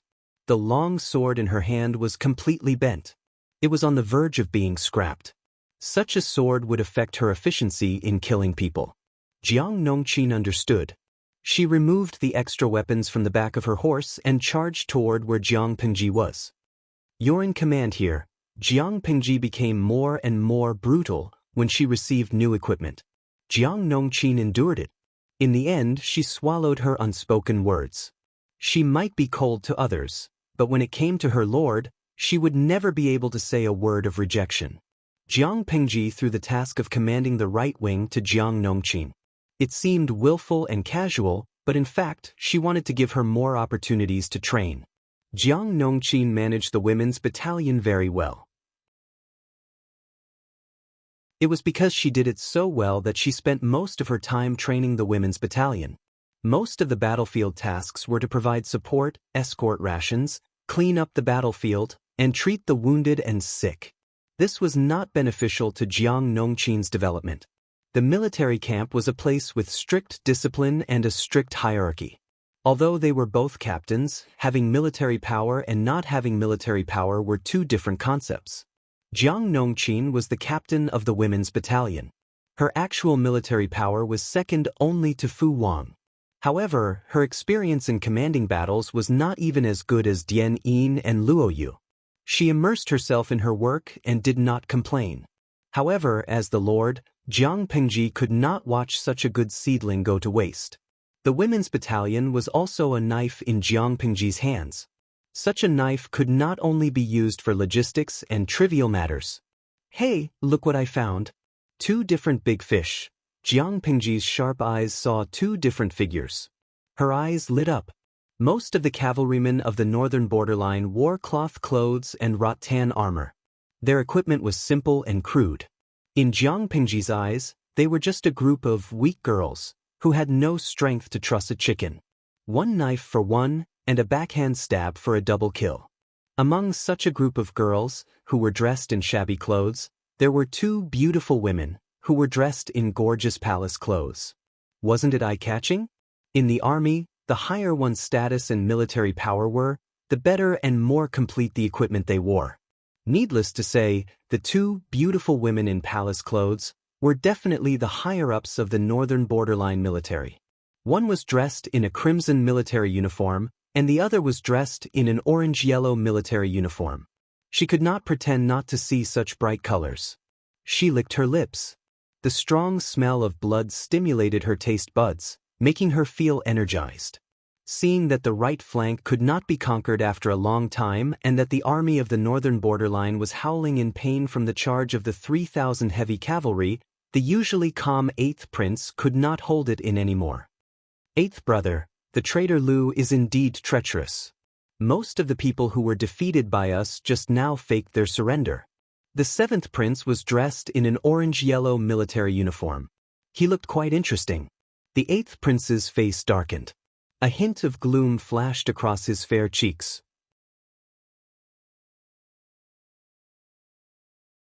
Chapter 10:10. After thinking about this, the 8th prince's heart sank. If Jiang Pengji had seen through the trick of pretending to surrender, then there must be something wrong with the military information that the messengers secretly passed to them. They received news that Liu Bei's flanks were weak, and the main force was concentrated in the front. What was the result? They charged several times and lost many cavalries, but they still couldn't break through the enemy's defense line. Looking at the elite troops led by Jiang Pengji, the 8th prince felt powerless. 3 months of hard training would make them elites. Liu Bei's troops had more than 3 months of training. They were truly obedient. As long as the command flag changed, they could change from offense to defense. Whether it was support or something else, their efficiency was frightening. Even if thousands of cavalries from the northern borderline charged together, the soldiers with heavy shields did not even retreat. They looked like they were going to fight with their bodies. At this moment, the 8th prince had a hopeless idea in his mind. How unlucky was the northern borderline to be targeted by these elites? For a moment, countless thoughts flashed through the 8th prince's mind. Before he could come back to his senses, he heard the 7th prince's surprised voice. 8th brother, be careful. The 8th prince subconsciously turned his head. An arrow passed through the heads of 2 cavalries from the northern borderline and finally fell to the ground. Seeing this, the 8th prince was so shocked that he broke out in a cold sweat. The 8th prince called out, 7th brother. At that moment, he saw the 7th prince's shoulder being pierced by an arrow. Blood immediately spurted out. He reached out and held the 7th prince who had fallen from the horse. The prince's face was pale and his forehead was sweating from the pain. The 7th prince was considered the lowest among the princes in riding and archery. He did not like to play with swords and spears. When had he ever been so seriously injured? 8th brother, if you can't do it, leave me alone. The 7th prince's lips were pale and he was bleeding. He endured the pain and persuaded the 8th prince. The 2 arrows were clearly aimed at us brothers. The 8th prince quickly recalled the thrilling process just now. As the 7th prince said, the 2 arrows were aimed at them. What nonsense are you talking about? If I leave you behind, am I still human? Although the 9 princes of the northern borderline hurt each other, the 7th prince had always taken care of the 8th prince. The 8th prince was not a heartless person. How could he leave his brother behind at this time? It was at this time that a disturbance came from 1,000 feet away. Shouts of killing soared to the heavens. Taking a closer look, he saw that the leading general's eyes were red from killing. He led his men and tore a path out, killing the northern frontier cavalry. The 8th prince took a look and was very sure who had shot the 2 arrows just now. Do you really think there's no one in the northern borderline? The invincible cavalry had stumbled here, unable to break through the enemy's line of defense, which made the 8th prince extremely embarrassed. He reorganized the remaining soldiers around him and planned to compete with Jiang Pengji. No matter how valiant a general was, he was still a human, not a god. As long as one was human, there would come a time when one would run out of energy. Don't look at how this little general had defeated 3 people in a row, but his stamina was probably almost depleted. He could kill a dozen cavalrymen by himself, but he could charge all the way to him and kill more than 100 cavalrymen? The 8th prince steadied his mind. However, he soon miscalculated. Not only did Jiang Pingji not show any signs of exhaustion, but she became more and more courageous as she fought. One slash to kill a little kid. He had already surpassed God. When the distance between them was less than 500 feet, the eighth prince completely panicked. 500 feet was not far, but it was not close either. The eighth prince was sure that the other party was looking at him and smiling at him with blood-stained eyes. Good boys, follow me and kill them. Capture these two soft and tender people alive. Jiang Pingji killed the cavalrymen who were surging forward and cut off their long spears. Her attitude was unruly and arrogant. Kill them. Most of the audience was attracted by the fierce fighting on the battlefield. A few of them noticed Jiang Pingji's side. Following Jiang Pingji's valiant posture, which was as if she was cutting melons and vegetables, her fangirls and fangirls were frantically calling her. Shuangyi, I'm cheering for the streamer. She's so handsome that she's straightened up, as straight as a mosquito coil. Shufei K. The streamer is totally acting like a gangster. What do you mean by capture these two soft and tender people alive? Yabao Chengshi, sob, I'm more tender than them. When are you going to capture me? Kuba Bajeti, ever since I watched my Pingping's livestream, I feel like I'm more aggressive than my boyfriend. I attack him until his legs turn to jelly. If she didn't attack, how could she be called aggressive? Seeing that the two prey were about to escape, Jiang Pingji immediately gave orders to Little White. No prey that I've set my eyes on can escape. It was not easy for the eighth prince to evacuate with his men. The surroundings were in chaos. The cavalrymen were caught in a chaotic battle. Not only could they not give full play to their advantage in speed, but it was also easy to cause crowding and trampling. Jiang Pingji led her men and killed all the way. It was like a sharp blade stabbing into the enemy's flesh. She pulled the blade horizontally and tore a huge hole. The eighth prince panicked and called for his guards to help him and the seventh prince escape, but how could his guards be a match for Jiang Pingji? At this moment, a noose fell from the sky and caught him. Before the eighth prince could react, the rope suddenly tightened, and a majestic force came from behind him, pulling him backward and forcing him to fall from the horse's back, causing him to tumble. That was not the end. He was dragged along by the rope, and there were horse hooves all around him. The eighth prince's right leg was trampled by a horse's hoof. The bone in his leg made a bone-cracking sound, and he fainted from the pain. Before the eighth prince was trampled to death, Jiang Pingji pulled him up and threw him onto the back of another masterless warhorse, as if throwing something away. Eighth brother, everything happened too suddenly. When the seventh prince reacted, the eighth prince had already been dragged to the ground by Jiang Pingji's rope. His eyes were bloodshot with hatred. The seventh prince used his intact arm to pull out the big sword at his waist and rode toward Jiang Pingji. A hero saving the damsel in distress? If you want to save someone, look at who your grandfather is. Jiang Pingji did not take him seriously at all. She just stabbed his lower abdomen with the handle of the sword. Although it was not fatal, the seventh prince had the illusion that he had been trampled by a horse's hoof. Jiang Pingji used the extra rope to tie the seventh prince's neck. Very good. Captive +1. Look at the armor on your bodies. It's pretty good. Your status in the northern borderline should not be low, right? Jiang Pingji, who had killed until her face was covered in blood, finally had the time to care about her captive.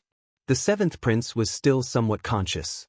Blood was flowing from the corner of his mouth, and his eyes were full of monstrous hatred. What do you hate? Jiang Pingji sneered. You barbarians of the northern borderline massacred the 3 cities of Shangyu, bullied the people at the border, kidnapped and killed innocent women and children, tied them up like livestock, and put them on the backs of horses as trophies of war. When did you ever think that this day would come?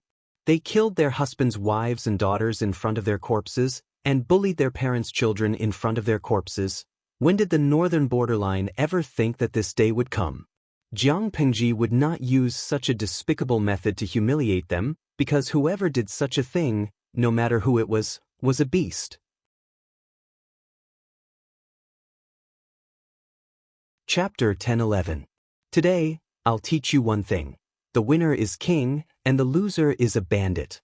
Jiang Pingji curled her horsewhip in her hand and pressed it against his face, leaving a red mark.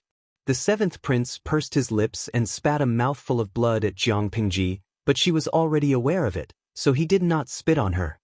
He breathed heavily and said, "Cut the crap.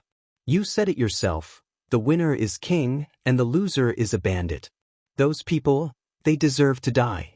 Not to mention the 3 tribes of the northern borderline, even people like you who claim to be benevolent and righteous, when have you ever treated captives kindly? Don't flatter yourself." In this era of cold weapons, captives could not be called people at all, and they did not deserve to be treated like humans. At best, they were just spoils of war. The winner had the right to deal with his spoils of war. This was an unchanging rule. The seventh prince would not repent or feel ashamed. Because the northern borderline won, they had the right to deal with the people of the 3 cities of Shangyu. The men were killed to satisfy their bloodthirsty and violent urges. The women were raped to satisfy their inner desires with their bodies and cries. This was the right of the winner. How could the loser have the face to fight for rights and treatment for himself? Jiang Pingji did not get angry. Instead, she laughed and asked, "According to your logic, is it justified for me to slaughter all the barbarians of the northern borderline?" Although it was a question, Jiang Pingji used a very firm tone of statement. Every word was filled with frightening murderous intent. The seventh prince's body trembled, and his pale face turned livid. "You're not Lu the traitor. Do your words count?" Don't be fooled by the seventh prince's righteous words. He was also a standard double standard. When the northern borderline won, they could wantonly slaughter, plunder, and humiliate the enemy. But when they were defeated by the enemy, they could not stand the enemy treating them like that. Jiang Pingji said, "Of course, I mean what I said." The seventh prince was startled. A terrible thought entered his mind, and his increasingly muddled consciousness instantly came back. "You are..." At that moment, the seventh prince had the illusion of being speechless. If he remembered correctly, the young general in front of him had killed 3 generals of the northern borderline in a row. No, how could she be Lu the traitor? Lu Shi? The seventh prince cried out involuntarily, panting heavily on the horse's back. "How could you be Lu Shi?" Jiang Pingji lifted her hand and used her little finger to pick her ear. She clicked her tongue. "Why are you so surprised? Haven't you seen our lord fight in person?" The seventh prince was rendered speechless by her words, and his heart was filled with regret. If they had known that she was Lu Shi, they would have used all sorts of methods to kill her. The seventh prince had forgotten that their acting king had given the order to let off the arrows. What was the result? In the end, not a single hair on Jiang Pingji's body was harmed. How shameful! The seventh prince was drenched in cold sweat as he recalled the conversation between the 2 of them just now. The shouts of killing around him shook the heavens, giving him great psychological pressure. The Han clan of the Central Plains believes in Confucianism and boasts of being benevolent. Do you really dare to risk universal condemnation and slaughter the entire northern borderline? The seventh prince stared at Jiang Pingji. He was the meat on the chopping block. The scale of the battlefield was tilted towards Jiang Pingji's side. Nearly half of the northern borderline's territory had fallen into her hands. The seventh prince really could not be stubborn anymore. Hearing him say that, Jiang Pingji smiled. "I finally understand the saying that morality can restrain a gentleman, but it can't restrain a villain. You can unscrupulously slaughter innocent people in Shangyu, but we can't. Do we have to treat you well?" Jiang Pingji raised her hand and pinched the seventh prince's chin.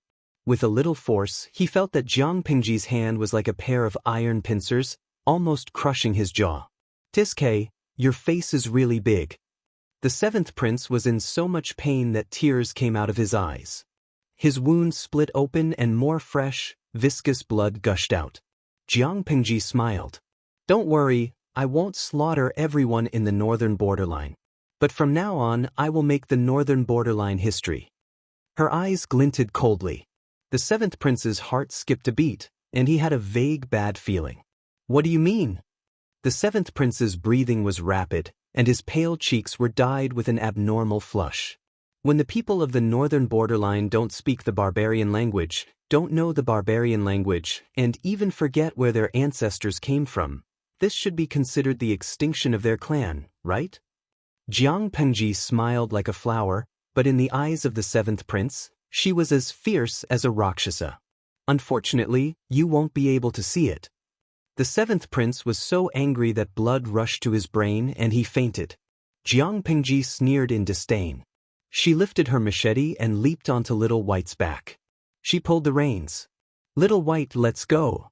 More than 10,000 cavalrymen from the northern borderline were pinned down by Jiang Pengji's army on the left and right, unable to return to defend. On the other hand, the elites of the main force were thrown into disarray by the 3,000 heavy cavalry. The soldiers howled in pain, and the formation of the army was in a mess. When Fu Wang saw this, he decisively ordered the entire army to attack. The elites of the middle army followed behind the heavy cavalry and charged towards the enemy's main force, harvesting the enemy's heads. Kill them. Who told you to hide behind them? The situation changed in the blink of an eye. The sixth prince was so angry that his eyes were bloodshot. The cavalry of the northern borderline had always been successful. How could they fail? The enemy only had 3,000 heavy cavalry. How could they force back their army of more than 100,000? The sixth prince could not accept such a failure, but reality gave him a hard slap in the face. The cavalry of the northern borderline was not always successful. They had kicked an iron plate. Whoever dares to take a step back will be killed without mercy. The sixth prince drew his sword and killed a few soldiers who were fleeing backward in an attempt to stabilize the army's morale. However, it was all too late. The 3,000 heavy cavalry charged forward in a crushing manner as soon as they arrived. They killed the people of the northern borderline and caused a great deal of psychological pressure. Before the heavy cavalry was exhausted, Fu Wang led the army to rush over. Not only did he support the exhausted heavy cavalry, but he also took over the baton from them. He further suppressed the fighting spirit of the northern borderline and completely destroyed their courage. The morale of the army of the northern borderline was already low. It was even more impossible for them to fight now. Acting king, retreat. The general of the northern borderline protected the sixth prince. His resolute face revealed a rare vulnerability, and his eyes were bloodshot. If we retreat now, we still have a chance. The fighting spirit of the northern borderline had been exhausted. If they did not retreat, their losses would only increase. At such a time, the main general should retreat decisively to prevent losses.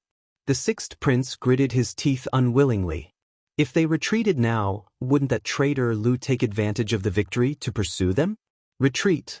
Retreat into the royal city. If we don't retreat now, it will be too late. At this moment, the first prince, dressed in armor and covered in blood, rushed over on horseback. His eyes were filled with fatigue. The sixth prince clenched his fists angrily and squeezed out a word, retreat. What could he do even if he was unwilling? He did not want to lose his life here. The third prince followed closely behind the first prince. After the fierce battle just now, he had several wounds on his body and was covered in blood. Retreat now? The first prince roared. Third prince, if we don't retreat now, we won't have a chance to leave. The third prince's eyes widened. His brown pupils were filled with sorrow as if he was about to cry.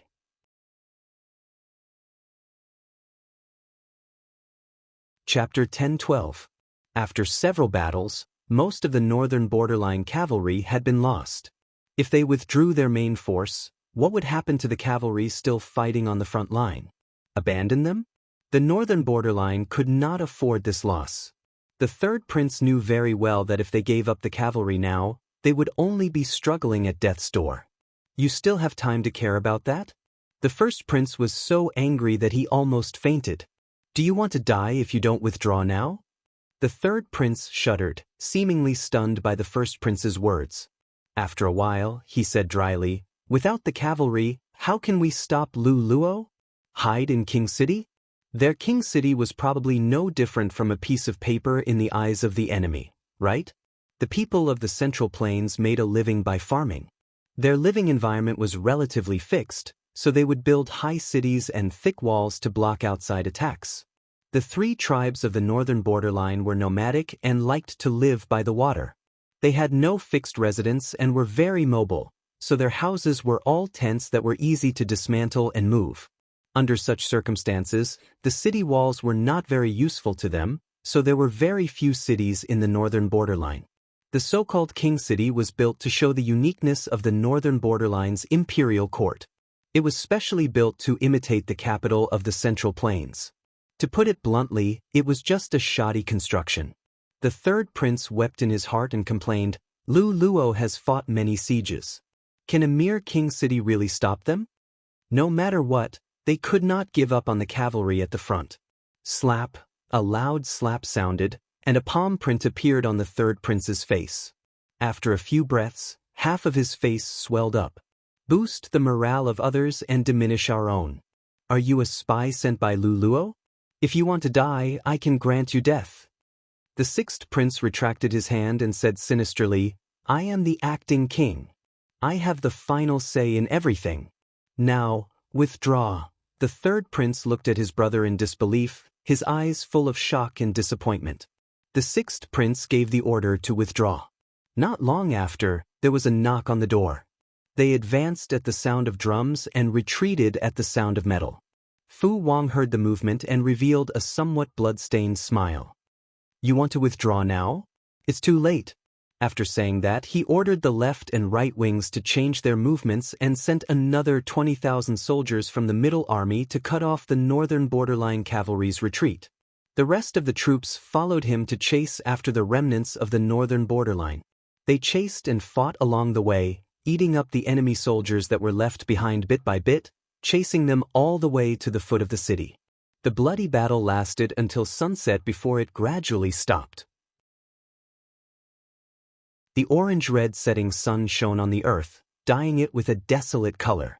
Monarch City stood on the horizon, but the city walls could not bring the slightest sense of security to the northern kingdom. The north borderline suffered heavy losses, while Jiangpingji returned victorious. That was fun. Today's killing was really fun. Fu Wang's armor was drenched in blood, and the joints of his armor were stained with bits of flesh. He looked like a ferocious ghost that had crawled out of a mountain of corpses and a sea of blood. The most eye-catching thing was that he was holding 2 helmeted heads in his hands. No one felt that he had done a bad job at such a rude behavior. Instead, they were curious about the owner of the 2 heads. However, there was always an exception. Jiang Nongqin secretly frowned. "General Fu, are you bringing these 2 heads here to offer them to my lord as a side dish?" When they got slightly closer to Fu Wang, the soaring smell of blood almost suffocated them. Fu Wang's ability to command the 3 armies and kill 2 of the enemy's generals was not to be underestimated. The smile on Fu Wang's face froze for a moment. Seeing that the person who spoke was Jiang Nongqin, he could not retort. There were no women in the military camp. No one could be underestimated.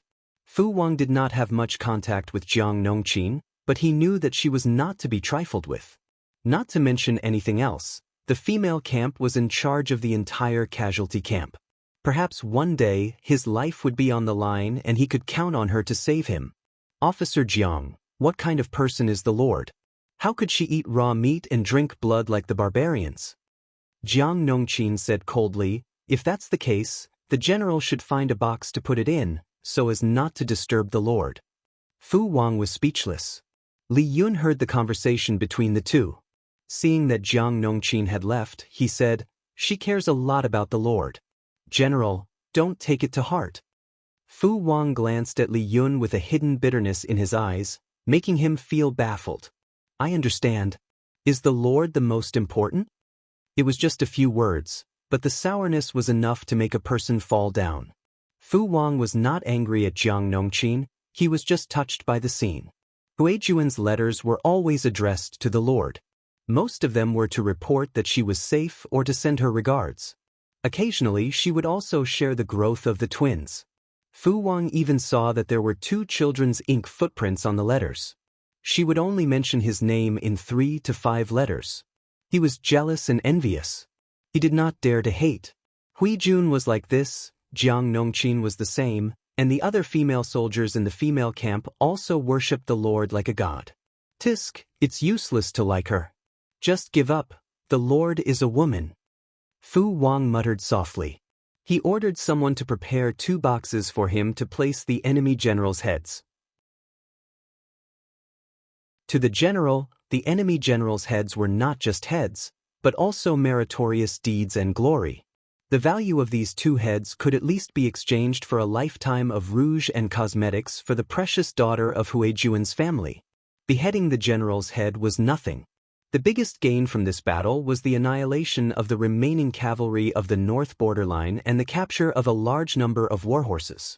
The undamaged warhorses were kept as spoils of war, the seriously injured and disabled ones were kept as reserve rations, and the enemy's warhorses that had died in battle were used as food. To be honest, the living conditions of the generals and soldiers were extremely difficult. They had attacked the north borderline for more than half a year, and they could hardly eat meat. Fighting a war was tiring, but the heavy work of dealing with the aftermath was even more tiring.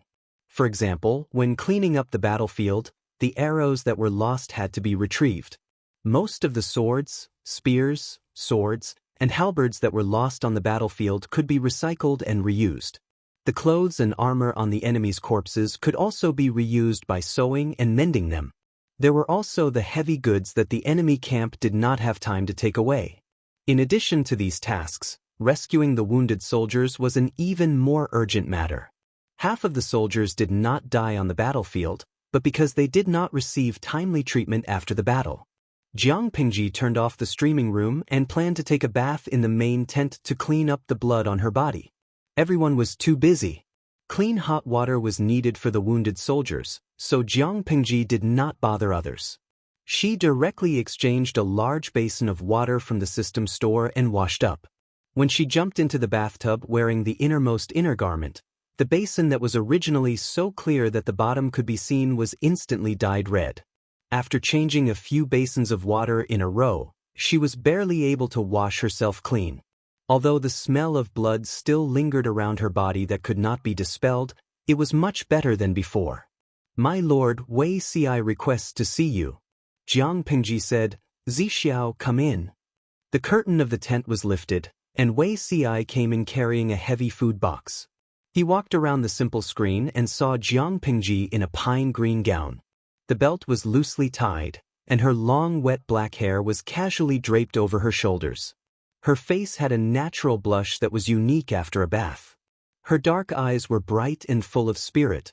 No one dared to look at her directly for fear of profaning her.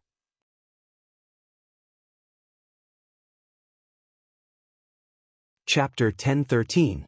Wei Ci understood her. Once she was busy, she would not treat herself as a human. She would not eat unless someone reminded her. He could do whatever he wanted when he was young, but when he got older, his spleen and stomach would suffer. Reminded by him, Jiang Pingji raised her hand to rub her stomach. She had not eaten for a few meals and was so hungry that she could not feel it. If Zixiao didn't mention it, I would have forgotten about it. Wei Ci could not help but laugh. He pulled the food table over and opened the food box. A rich aroma assailed his nostrils. The conditions of the barracks were poor, and there were few fruits and vegetables in the north. The soldiers either ate dried rations or marinated jerky, which tasted terrible. There were quite a lot of spoils of war today. Wei Ci asked the cooks to leave him a few pieces of good meat with an appropriate amount of fat and lean meat, as well as some mountain-dried goods that he had plundered. Jiang Pingji watched as Wei Ci took out the food from the food box. Smelling the aroma of the food, her stomach started to rumble. The chef doesn't have such good skills. Could it be that Zixiao specially made it for me? The chef only knew how to cook in large pots of rice and dishes. He could only ensure that the food was clean and did not care about the taste. Sometimes, the food was half-cooked, and the soldiers could only bite the bullet and eat it. The food that Wei Ci brought out was different. Disregarding the taste, just looking at the color and smelling the aroma was enough to make one's thumb twitch. Other than the Lord, I have never cooked for anyone else. Eat it while it's hot. Wei Ci filled her bowl with rice and fetched a pair of bamboo chopsticks. I haven't cooked for a long time. I don't know if my skills have gotten rusty. If you don't like it, I'll get someone to prepare another serving. Jiang Pengji took the bowl and chopsticks. She looked up at Wei Si as she ate the rice. Why is my lord looking at Si like that? Wei Si scooped a bowl of mushroom soup for her to eat. It's not good to always eat meat, it's easy to get sick of it. Jiang Pengji smiled and said, a feast for the eyes. I can only eat when I look at Zixiao. Wei Si could not stop smiling bitterly. Even though the knot in his heart had been resolved, his lord's seductive methods always caught him off guard. I didn't expect that I would be of such use, Wei Si continued readily. In that case, my lord, please eat a few more bowls. Although that was what he said, in his heart he thought, what a glib tongue. If his face was so good at eating, why didn't His Majesty eat on time in the past? Why did he have to coax His Majesty with good words? Now that he recalled it, Wei Si came up with an absurd conjecture. Could it be that Her Majesty didn't have a bad appetite and just wanted him to coax her? If Zixiao eats with me, I can eat with more relish. Si has already eaten. Wei Si smiled and refilled her bowl. His gaze was as gentle as water. Jiang Pengji finished the food prepared by Wei Si without wasting a grain of rice or a drop of soup. Her plate was brighter than her face. With Zixiao's craftsmanship, he should be able to get married. Wei Si said, no hurry, there are still a few more years. Jiang Pengji looked at Wei Si's lips and subconsciously licked her dry lips. Zixiao, did you prepare dessert? Wei Si was stunned. Although his lord was not a picky eater, she did not like food that was overly sweet and rarely touched desserts. Not yet. Without waiting for him to finish speaking, he saw her right hand move as fast as lightning and press the back of his neck to her. The two of them directly fell onto the table. Although Jiang Pengji had a lot of theoretical knowledge, when it came to real combat, she seemed to only know how to gnaw. After a while, Wei Si left the main tent with the empty food box. His originally pale lips were as red as fire, as if they could drip blood. When he met Qiguan Rang, he bowed his head slightly and hurriedly greeted him. Qiguan Rang was speechless. Qiguan Rang happened to have something to discuss with Jiang Pengji. Seeing his lord's expression and thinking of Wei Si's embarrassed look, he could not help but laugh. Wei Si was 26 years old, and his lord was almost 20. At this age, if they moved a little faster, their children could go to the Golden Scale Academy. Yet, the two of them were extremely naive. My lord, I've found out the identities of those two people. Qiguan Rang gathered his thoughts and resumed his official state. Their identities? Jiang Pengji was stunned for a moment, then immediately remembered who Qiguan Rang was referring to. What identities? Jiang Pengji had captured the two people alive. Just by looking at their armors, she could tell that they were of extraordinary status. Perhaps they were important figures in the northern borderline. She could not be bothered to waste time and directly left the matter to Qiguan Rang to handle. She hurriedly returned to the tent to wash up and change her clothes. The two of them were stubborn and kept their identities a secret. I couldn't get anything out of them through interrogation. However, Zai Dao has seen them and knows their identities. When Qiguan Rang said this, the smile on his face grew wider. Both of them are princes of the northern borderline. One is the 7th and the other is the 8th. The princes of the northern borderline? Jiang Pengji was shocked and said in astonishment, the king of the northern borderline, that old tortoise, is quite fertile. His fertility was quite strong. Jiang Pengji killed the 2nd prince as a sacrifice to the flag and also slaughtered the 9th prince. She left his corpse hanging to deal a blow to the morale of the northern borderline. Sun Wen killed with a borrowed knife and used the 9th prince to kill the 4th prince of the northern borderline. In this way, she had killed 3 princes of the northern borderline and now captured 2 more. There were too many princes of the northern borderline. They were not valuable at all. Qiguan Rang was choked by his lord's description. However, the king of the northern borderline was indeed fertile. His lord was his nemesis. She was destined to end the royal family's bloodline. How does my lord intend to deal with the two of them? Jiang Pengji thought about it.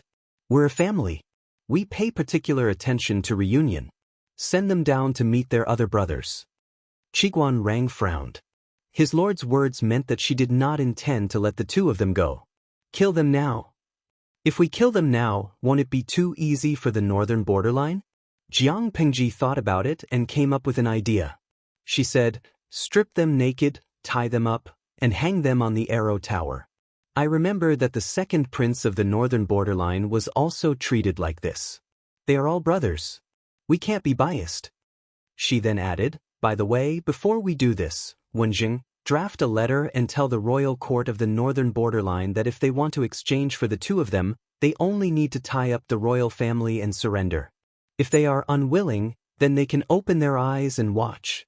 If it was any other time, she could use the captives to exchange for benefits, but Jiang Pingji did not intend to let the northern borderline go. Instead of releasing them, it was better to use them to attack the morale of the northern borderline and give them mental pressure. Qiguanrang said, yes. In another place, the eighth prince, who had been reduced to a prisoner, finally woke up. Seeing that the eighth prince was showing signs of waking up, the seventh prince hurriedly called out, eighth brother, wake up. The eighth prince slowly woke up. He only felt that his throat was dry, as if there was a fire burning there. Seventh brother, where is this? The eighth prince moved his body and found that his hands were tightly tied with ropes. A sharp pain came from his lower limbs. In an instant, the memories from before he fainted swarmed in.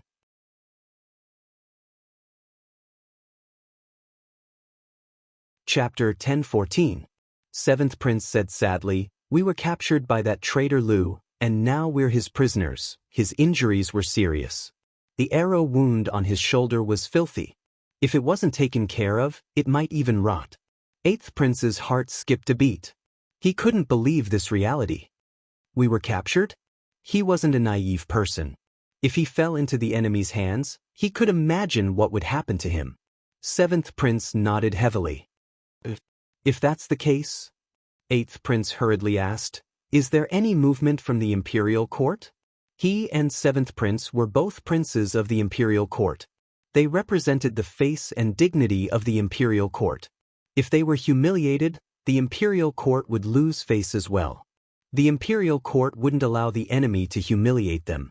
They would definitely send someone to negotiate with that traitor Lu and negotiate terms for the two of them. The seventh prince knew what the eighth prince was thinking. After a while, he shook his head slowly and rejected the eighth prince's hopes. He said sadly, Lu Bui has no intention of seeing us.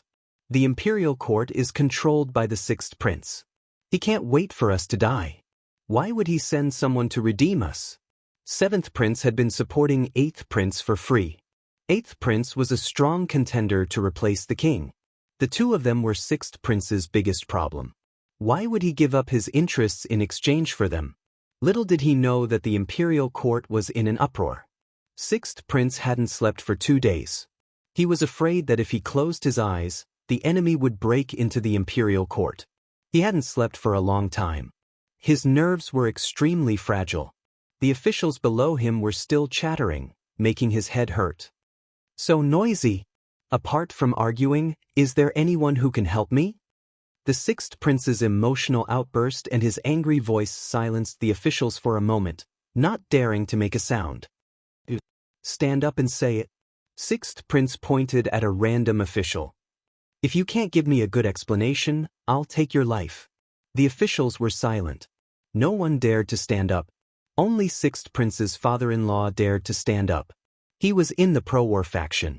His only son, Hakai, had died on the battlefield. He wanted to avenge his son. Sixth prince felt a bit guilty facing his father-in-law. He suppressed his violent emotions and listened to him patiently. Father-in-law's entire speech only had one main point, war. As for strategies, he didn't mention anything. He was a brute with muscles in his head. Fight with what? Use your head to fight Thief Lu? They had already been cornered by Thief Lu into King City. They were as cowardly as tortoises with low morale. There was no way they could win. The sixth prince resisted the urge to vomit blood in his heart.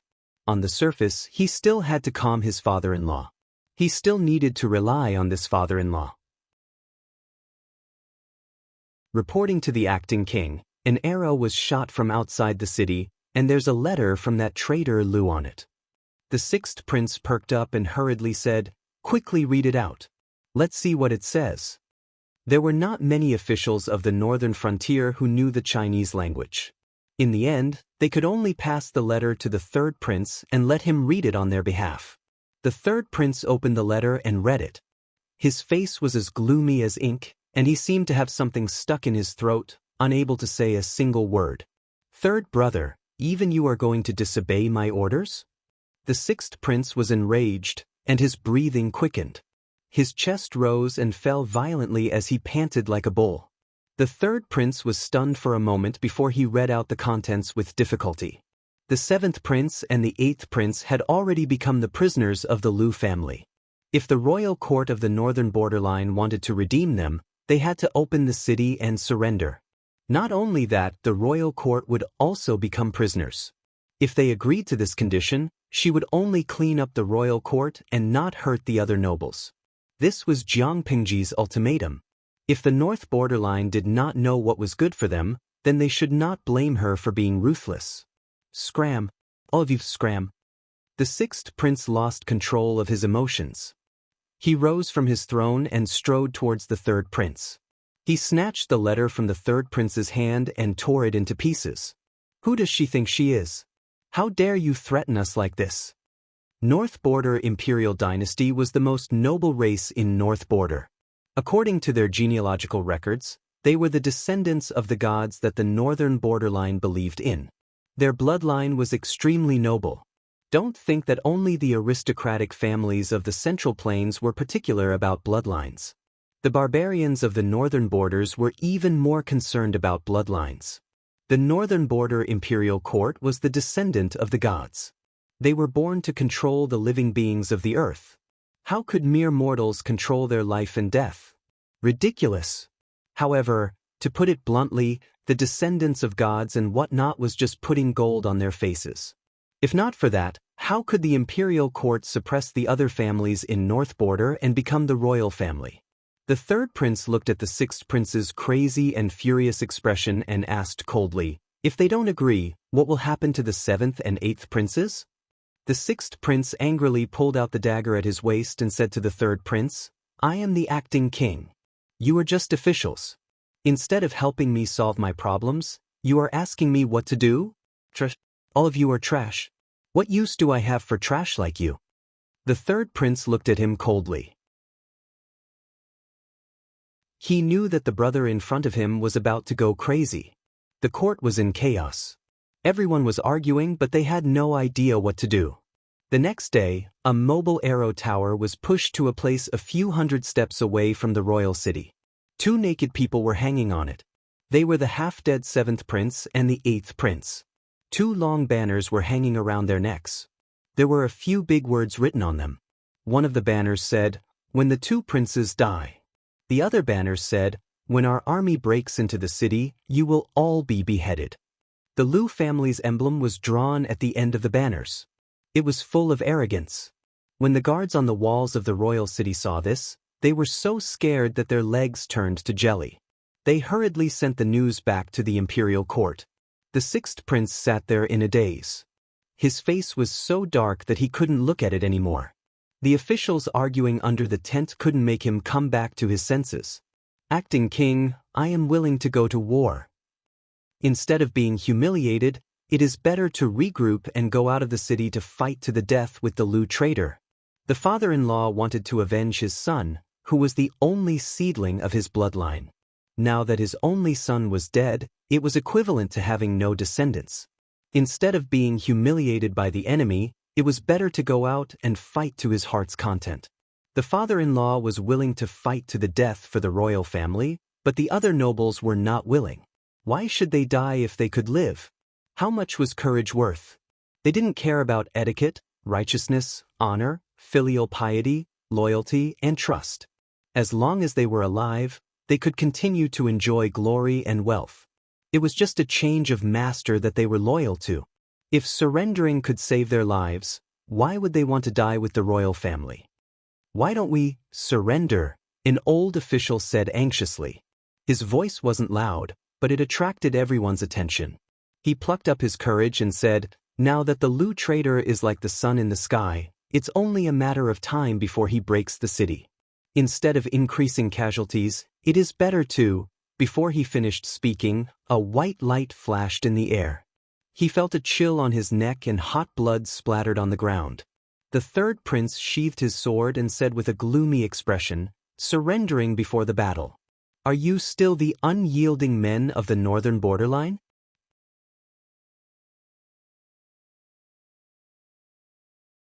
Chapter 10:15. The third prince's words made all the officials blush. They were not ashamed but angry. If they surrendered, they would at least have a way to live. This was called, "A wise man submits to circumstances." How could it be called having no backbone? But no one dared to say so, lest the third prince suddenly kill them.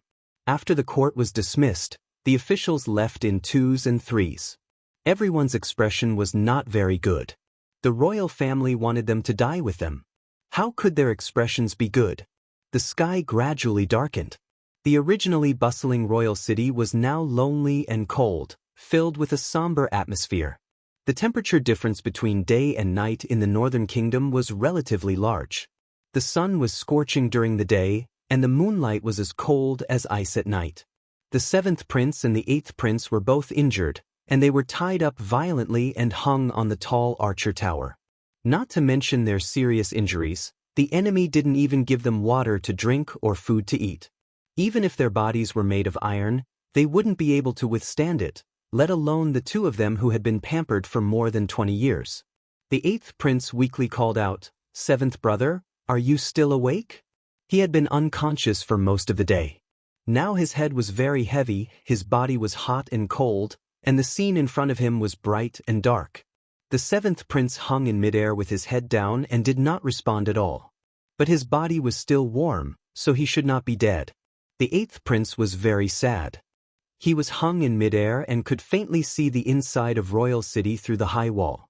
Not long ago, he was still a galloping, high-spirited prince of the northern kingdom, but now he was a prisoner of the enemy. His body was tied up and hung in public. It was a great humiliation. When he was young, he often imagined his future. In the blueprint he described, he would always be a person of high status. When did he ever think of becoming a prisoner? If it was any other time, he would have tried to commit suicide after suffering such humiliation. How could he live in this world? But both he and the seventh prince knew the contents of the long note hanging around their necks and knew that they were related to the day that Thief Lu would attack the city. As long as they lived a little longer, maybe the officials of Royal City could come up with a strategy to deal with the enemy? Maybe they still had a chance to live? The eighth prince knew that the possibility was very slim, but it was better than no hope. Whether it was him or the seventh brother, they had to work hard to survive and must not let the enemy have his way. Thus, the eighth prince tried to call out to the seventh prince while he was still conscious, until the seventh prince woke up. They could not sleep because they might not be able to wake up again. During the long night, the two of them were so cold that their bodies turned blue. When the sun rose and the warm sunlight sprinkled on their bodies, they were almost moved to tears. Was it cruel? Compared to the evil deeds they had committed, Jiang Pingji was very merciful. She did not treat the two of them as pets and let them fight with wild beasts. She did not let the two of them have sex with wild beasts and take pleasure in it. She also did not let people humiliate their wives and daughters in front of them and amuse them by listening to their painful cries. She had done nothing, but they had done everything. The northern borderline plundered and captured countless people at the border. Men and women, which one of them had a good ending? The seventh prince ran a trading company and had sold countless Han women. When those women fell into the hands of the slave trading company, how could they be innocent and not be humiliated? There were too many violent and perverted nobles in the northern borderline. How could the number of Han female slaves who were played to death every day be few? The status of women in the northern borderline was indeed high, but it was only limited to the barbarian women of the northern borderline. The Han women were inferior to dogs. The seventh prince was an executioner, but the eighth prince was not innocent. One year, the seventh prince was seriously ill and could not recover. The doctor in the northern borderline said that to cure the illness, he had to remove the cornel from the chests of 10 clean young girls and boil them until they became fragrant minced meat. Then, with the medicine prescribed by the doctor, he would recover after taking it for 10 days. Therefore, the 8th prince spent a lot of money to buy 100 young girls from the trading company. The oldest was no more than 15 and the youngest was no more than 7 or 8 years old. According to the doctor's instructions, the 7th prince recovered after taking it for 10 days. After knowing what the 8th prince had done for him, the 7th prince not only did not feel that it was cruel, but he was grateful for the brotherly love. Compared to what they had done, was it cruel for Jiang Pingji to hang them in the air to dry? Are they dead? Jiang Pingji had a good sleep. The next day, she was refreshed, not at all like she had been fighting on the battlefield for a whole day. The civil and military officials looked at her with jealousy. Their lord was full of energy and her physical strength was beyond that of a normal person. Sun Wen sneered and replied, "They're still breathing. They're lucky to be hanging like this." The war in the northern borderline had been going on for long enough. He had not seen his grandson Lan Lan for more than half a year. Jiang Pingji pointed at the table and asked Sun Wen, "Wait for 2 more days. Let the generals and soldiers rest well." Sun Wen asked with a smile, "What if the northern borderline surrenders?" Jiang Pingji said, "If the northern borderline is willing to surrender, it depends on whether I am willing to accept it or not." From the beginning to the end, she had never intended to accept the surrender of the northern borderline. She had asked Wen Zheng to write that letter just to play with the northern borderline. Wasn't the 7th prince and the 8th prince not willing to swallow their anger just to buy time? If they found out that their hard work was in vain, they would definitely feel bitter. The people of the northern borderline are innocent, but their rich and powerful are not. They will only be a disaster if they are kept alive. Jiang Pingji's eyes were cold and flashed with a cold, murderous intent. The people are easy to deal with. As long as you ensure that they do not have to worry about food and clothing, they will be deeply grateful. But the rich and powerful are different. Their greed and desires are endless. If we accept their surrender, it will be difficult to deal with them in the future. Instead of keeping them alive and becoming a disaster, we don't know when they will cause trouble for others. It is better to completely strangle them early on to avoid future worries. Sun Wen deeply agreed with this. If the rich and powerful of the northern borderline were kept alive, they could use their previous foundation to secretly stir up trouble.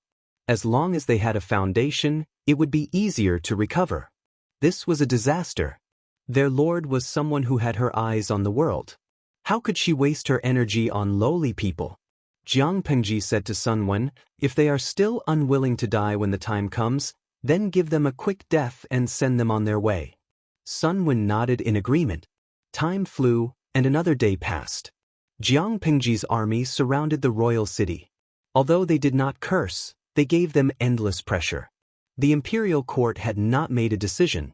Seeing that the 7th prince and the 8th prince could not hold on any longer, the nobles of the northern borderline were ready to make a move. They could not wait any longer. Jiang Pingji was about to rest when familiar footsteps came from outside the tent, followed by a familiar voice. "My lord, are you asleep?" Jiang Pingji got up and lit a candle. She said, "Zixiao, come in. What's the matter?" After getting permission, Wei Ci opened the tent curtain and entered. He saw his lord holding an oil lamp. Half of her face was dyed a warm orange by the dim candlelight. Her brows looked even more gentle. Wei Ci saw that she was dressed rather neatly. He lowered his head slightly and reported, "There is movement in the royal city of the northern borderline." Jiang Pingji raised her eyebrows and frowned. She asked him, "What movement?"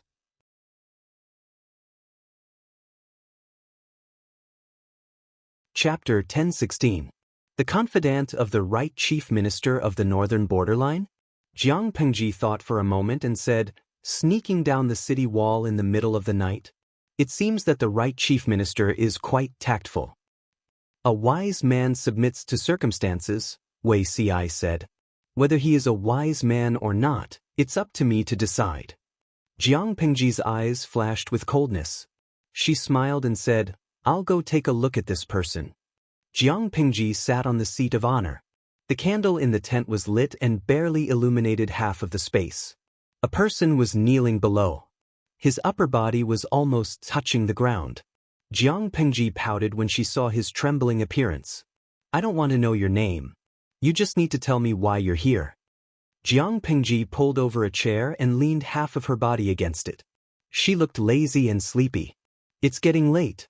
It's not good for your health if you sleep too late. The person choked and his expression was slightly distorted.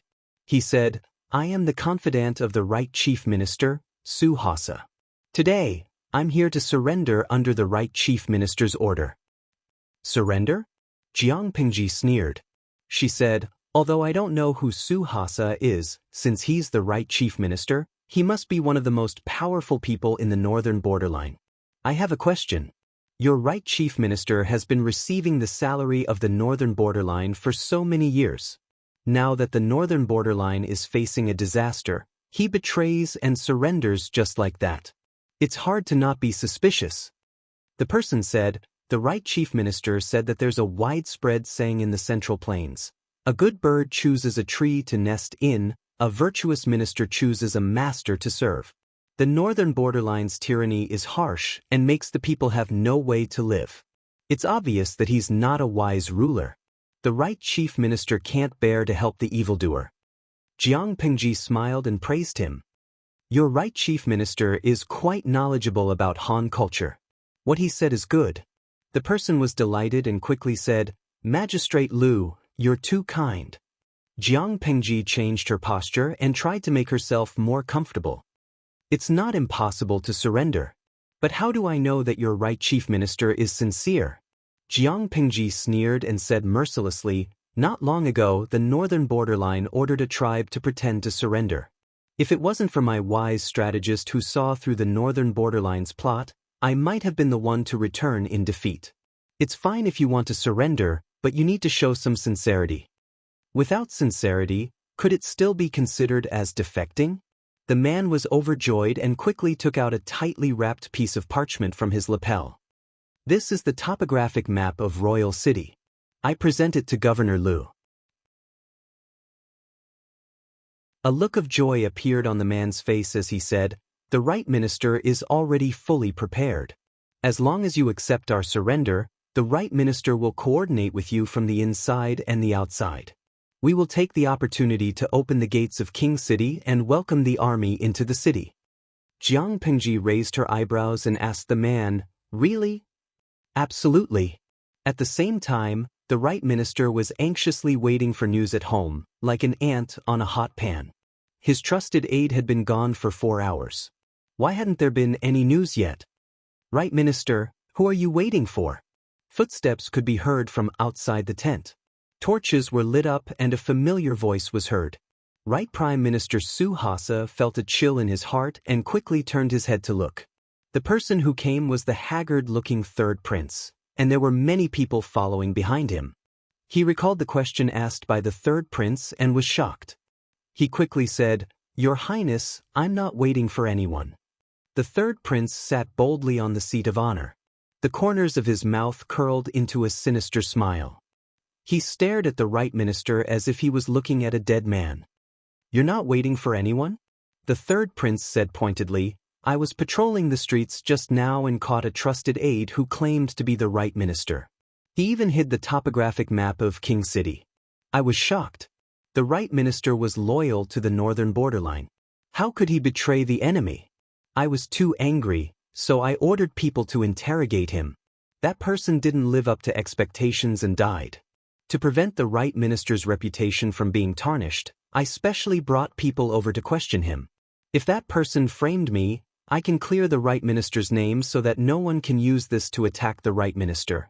After the third prince said this, the right minister's plump body could not help but tremble slightly. His front and back were covered in sticky sweat. He said decisively, I was born a man of the northern borderline and I will die a ghost of the northern borderline. My loyalty can be seen by the heavens. What trusted aide who had the topographic map of King City? Someone must be jealous of me and deliberately framed me. The third prince is wise and won't be deceived by vile people. The third prince's lips curled up slightly. He said, "The right minister is also an old man of 2 dynasties. You are my father's right-hand man. I naturally trust you." The right minister nodded repeatedly, fully demonstrating what servile meant. The third prince sneered in his heart. That old man. The third prince made up his mind and continued, "Although the right minister was slandered, he is not completely innocent. In the future, you have to restrain your subordinates and don't let others take advantage of the loopholes." I have already killed that trusted aide and sent someone to bring this topographic map to Lugaway. The right minister opened his eyes wide in shock. It seemed that he did not hear what the third prince said. "The dagger is revealed." The third prince said in a voice that only the 2 of them could hear, "Whether it is success or failure, it all depends on today. As long as Jiang Pingji died, no, even if she was only seriously injured, the northern borderline could take the opportunity to catch their breath." The right minister's mouth was dry. He was so scared that he broke out in a cold sweat. He looked at the third prince with respect and fear. The third prince left the right minister's residence, but his expression did not relax. Instead, it was so serious that it could drip water. The sixth prince was the acting king, but he was useless. He did not have the ability to suppress the officials. The hearts of the people in the court were wavering. Many people already had the idea of surrendering. They would make their move in a day or 2. The third prince simply brought people to wait for them. Sure enough, they caught many of them. "Master, is the northern borderline really doomed?" The third prince was filled with unwillingness. "I don't believe it." Because of his unwillingness, he used the trick of sending his trusted aide to pretend to be the right minister's aide and take the opportunity to assassinate Lu Shi. If he succeeded, once Lu Shi was dead, the enemy would definitely retreat. The northern borderline would still have room to counterattack. He failed? Lu Shi had learned his lesson. Let's see if he still dared to accept the nobles from the northern borderline who surrendered. Maybe they would be killed as soon as the messenger expressed his intentions. These nobles enjoyed the benefits given by the royal family. Now that disaster was upon them, they wanted to fly away alone? In their dreams, if the northern borderline was doomed, the royal family was destined to be destroyed. These people would be buried with the royal family. Crazy thoughts occupied his mind. The third prince looked calm on the surface, but his heart was already crazy. Outside the royal city, in Jiang Pingji's camp. "Hand over the item. If it's true, your right minister will be rewarded handsomely." Jiang Pingji pointed at the table in front of her. The man bowed and stepped forward, holding the topographic map of the royal city in both hands. The man was less than 5 steps away from Jiang Pingji. She suddenly asked, "Oh right, your right minister is so knowledgeable. Has he heard of a word in the Han family? What word?"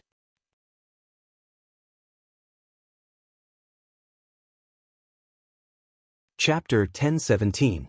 When the assassin heard the words, "The dagger will be revealed," his eyes widened and his expression became ferocious. He immediately drew his sharp blade and pounced on Jiang Pingji. The snow-white blade drew a white light in the air. They were less than 5 steps apart. If he could seize the opportunity to kill this person, it would be worth it even if he had to sacrifice his life. However, Jiang Pingji was not a weakling. She would not be chased around the tent and run for her life. She kicked the table in front of her away. The small table flew towards the assassin. The assassin did not dodge. He pounced on Jiang Pingji and let the table fall on him. He knew that he only had one chance. If he missed it, he would not have another chance to kill Jiang Pingji. Moreover, it was just a table. How painful could it be if it fell on him? If not for Jiang Pingji, the assassin's judgment would not have been wrong. He could even be considered decisive. Unfortunately, the assassin's target was Jiang Pingji. She could not be measured by common sense. A ceremonial tablet in her hands could become a weapon that could dismember a corpse. How could a table be less lethal than a ceremonial tablet in her hands? The assassin only had his target in his eyes. The dagger in his hand was already aimed at Jiang Pingji's chest. At the same time, the table flew over and accurately hit the assassin's chest. In the next moment, the table made a cracking sound. The table's legs were split into pieces. Wood chips flew everywhere.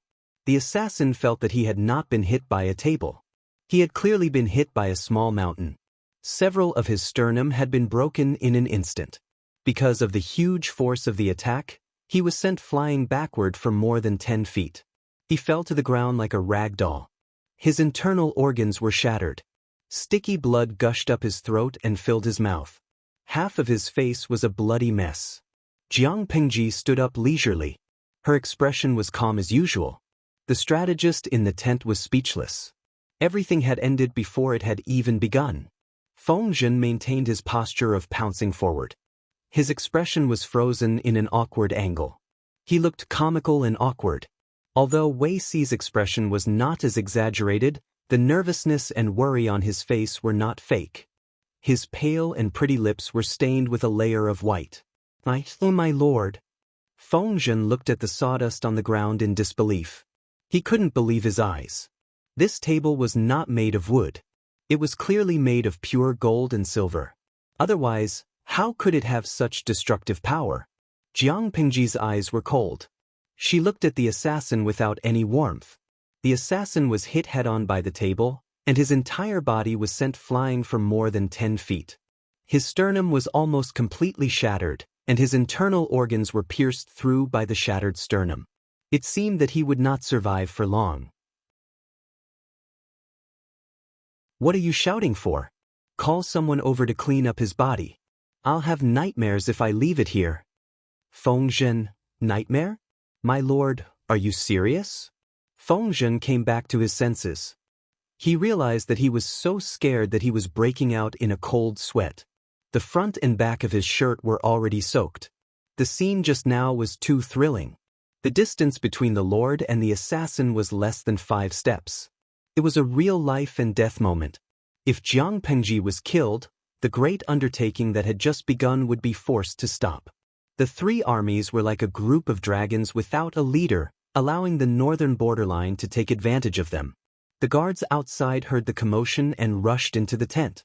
They saw the paralyzed assassin on the ground and hurriedly half-knelt to ask for forgiveness. Jiang Pengji's expression softened slightly. She said, "It's okay. You just have to drag this person away. Wait, leave this map behind." She picked up the map of the interior of the royal city. 4 guards each grabbed one of the assassin's limbs and carried him out. If it wasn't for the large pool of undried blood on the ground, who would have guessed that an assassination had happened in the tent? The guards went out. Wei Si stepped forward to ask for forgiveness. No matter what, he was the one who brought the assassin to Jiang Pengji. He had failed to identify the assassin. He was guilty of negligence. Jiang Pengji raised her eyebrows. "This is not Zixiao's fault. Even if there were 100 assassins, they wouldn't be able to hurt me, let alone one." Feng Zhen, who was beside her, also tried to persuade her. "The northern borderline refuses to give up. I thought that they were an arrow at the end of its flight. I didn't expect them to still have the strength to resist. Although Zixiao is at fault, it wasn't the main cause. Since my lord has already forgiven him, Zixiao shouldn't be too concerned."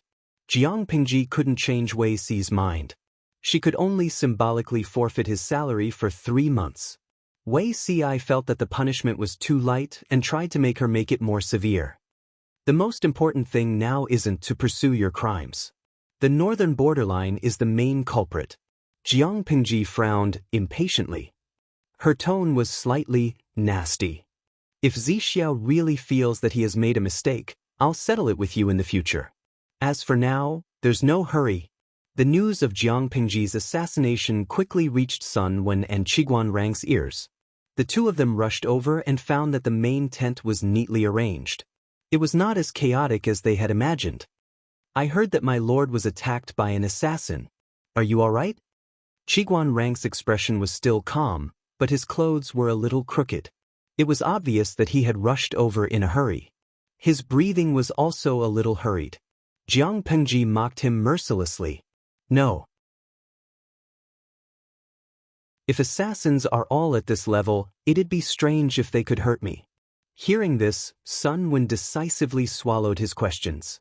Needless to say, his lord was definitely not the one who was at a disadvantage. Zidao, look at this map of the royal city.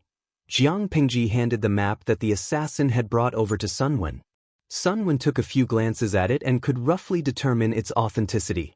I'm at least 80% sure that the map is real. In order to assassinate my lord, the northern borderline has put in a lot of effort. They actually used a real map as bait. Sunwen mumbled. Jiang Pingji responded with a cold smile. What do you mean by putting in a lot of effort? If that's the case, the right chief minister is really pitiful. Sunwen frowned. The assassin used the right chief minister of the northern borderline as an excuse? The northern borderline had always looked down on the Han family of the Central Plains. They were very hostile toward them. The right chief minister of the northern borderline was a typical example. I forgot to mention that the left chief minister of the northern borderline was Wu Liba. Unlike the Central Plains, where the right was respected, the northern borderline had always respected the left. That's not all. Jiang Pingji said with certainty, in my opinion, the right chief minister most likely sincerely wanted to defect, so the map he brought was also real. But he never expected that the messenger he sent would be intercepted halfway and replaced. Jiang Pingji became vigilant when she saw the assassin. This was because the assassin had developed a murderous intent towards her.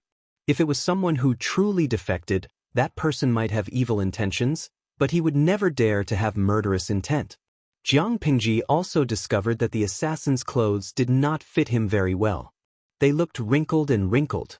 Others would think that they were wrinkled from squatting, so they looked messy. However, Jiang Pingji had a good grasp of the measurements. She knew in her heart whether the clothes were not neatly dressed or not fitting.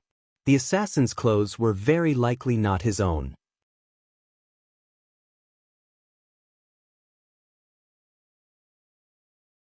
Chapter 10:18.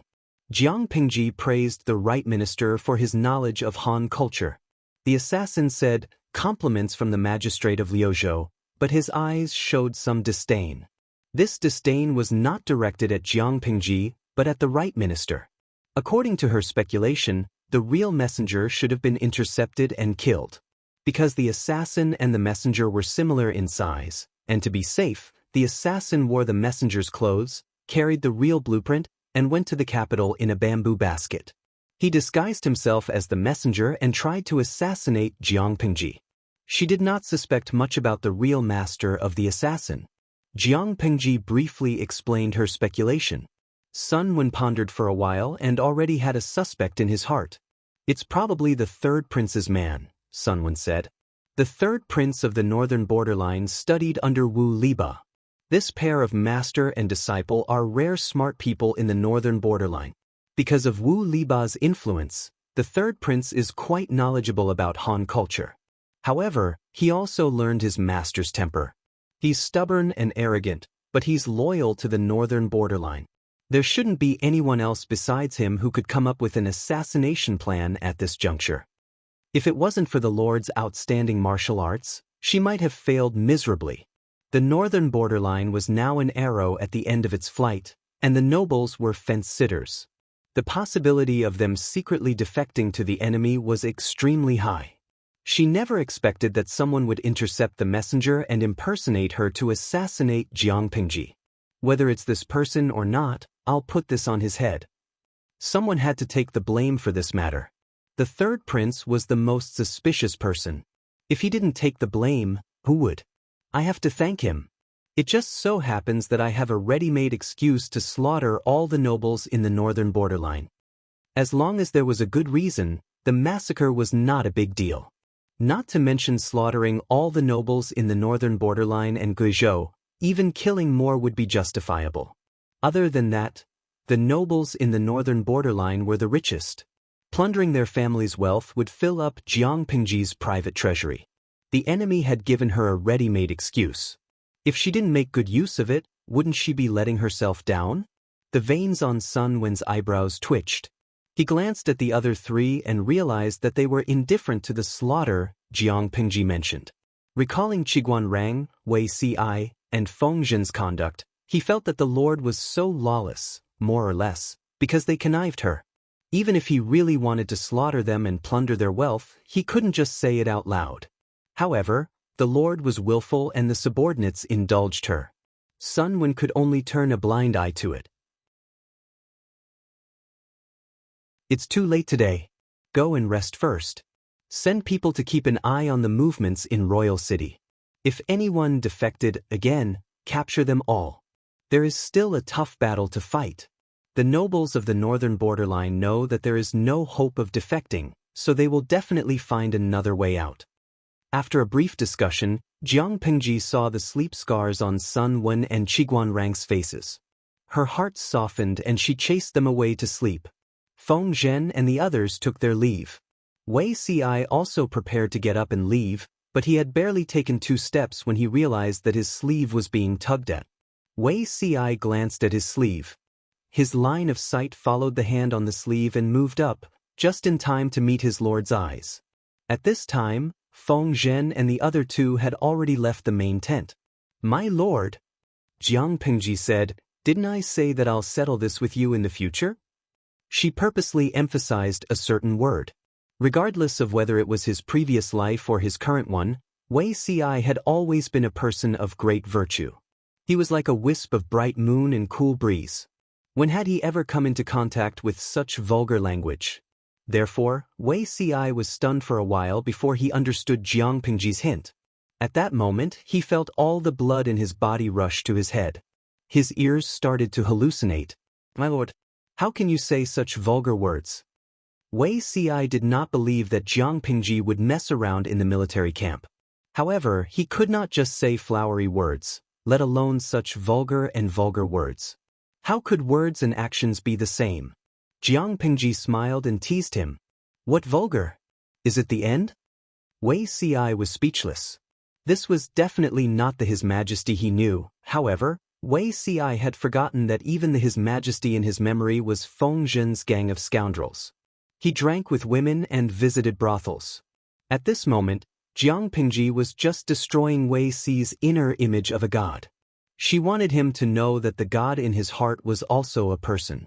After a while, Wei Ci left the main tent with a conflicted expression and returned to his own tent. Not long after he left, a swift black shadow followed him back to the tent. The patrolling soldiers did not notice it at all. Wei Ci looked at Jiang Pengji and sighed again and again. "My lord, you have to go back once the sky is bright, so as not to cause panic among the people." Wei Ci did not have the ability to sneak out of the main tent without arousing suspicion, but Jiang Pengji could sneak out of Wei Ci's tent without being discovered. It was obvious that there was nothing going on between them, but they still acted like they were having an affair. Wei Ci was also mentally exhausted. Jiang Pengji did not care so much. The weather was still hot. Wei Ci's body temperature was relatively low. It was comfortable to hold him. She had a good night's sleep. The third prince, who was still waiting for news, was in despair. If the assassination was successful, the camp of the traitor Lu would be in chaos. However, after one night, the order of the camp remained the same. It could be seen that the confidant he sent out had failed in the assassination. Rubbing his sore and swollen eyes, the third prince walked with heavy steps to the court with a pair of reddened eyes and a green stubble. Not only did the third prince not sleep for the whole night, but half of the ministers in the court could not sleep either. They looked at the third prince with trepidation. They were afraid that he would spread the news that they had secretly colluded with the enemy. If that happened, they would die in the hands of their own people before Jiang Pengji attacked. What was surprising was that the third prince maintained his silence. He looked at the quarrel in the court coldly, like a wooden man. Many old ministers earnestly persuaded the sixth prince. "Acting prince, in my opinion, we should surrender to the traitor Lu now. At least we can preserve some of our descendants so that we can make a comeback in the future." The sixth prince was so angry that he laughed. If they surrendered, the royal family of the northern borderline would definitely be slaughtered. The ministers in front of him could turn around and beg for mercy and flatter the traitor Lu. At the very least, they could preserve their glory and wealth. On what basis? On what basis? The royal family was nobler than them. On what basis should they use the blood of the royal family in exchange for the survival of these lowly people? Anger brewed in the sixth prince's heart. Half of the ministers in the court were inclined to surrender. They could not help but be anxious. The 7th and 8th princes had already reached their limits. In other words, there was not much time left for the northern borderline.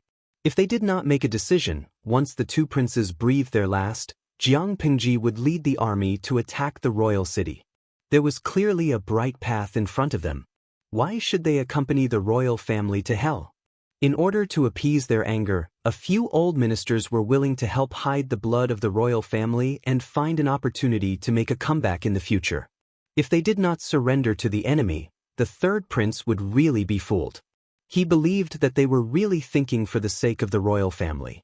Report: the enemy outside the city is moving again. The messenger presented a letter, which attracted everyone's attention. This time, the letter was not written in the Chinese characters of the Central Plains. It was written in the barbarian language. Everyone could read it without any difficulty.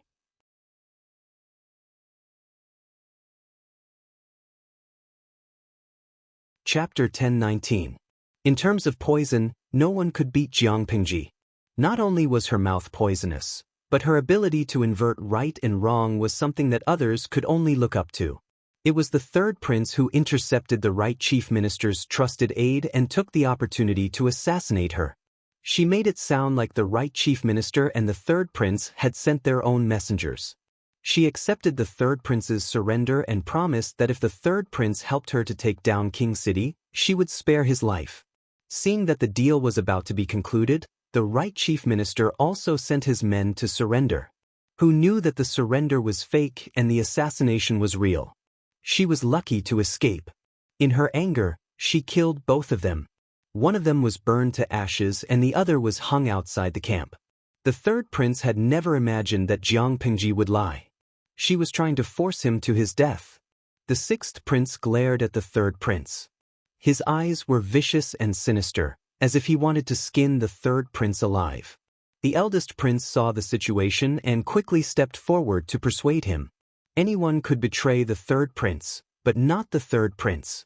Please calm down, acting prince. You have a deep brotherhood with my 3rd brother. You know him very well. How could he betray the country? The 6th prince sneered. Isn't the man hanging in Lu Shi's camp the 3rd prince's trusted aide? The eldest prince was speechless. He quickly looked at the right chief minister. The right chief minister, Suhasa's heart skipped a beat. His plump cheeks were covered in sticky sweat. He was terrified. He knew that if he proved that the 3rd prince did not betray the north borderline, he would be admitting that he had betrayed the north borderline. For the sake of his own life, he could only insist that the 3rd prince had sent his trusted aide to the enemy. He had sent his aide to assassinate Lu Shi. The eldest prince threatened, "Right, chief minister, think carefully before you speak." He did not have a good relationship with the 3rd prince, but he could not allow him to be slandered to death. The right chief minister Suesa secretly clenched his teeth, but his words indirectly sentenced the 3rd prince to death. Last night, I sent my trusted subordinates to assassinate that traitor Lu. Unfortunately, that traitor Lu was treacherous and had countless masters guarding him, so the assassination failed. I don't know anything else.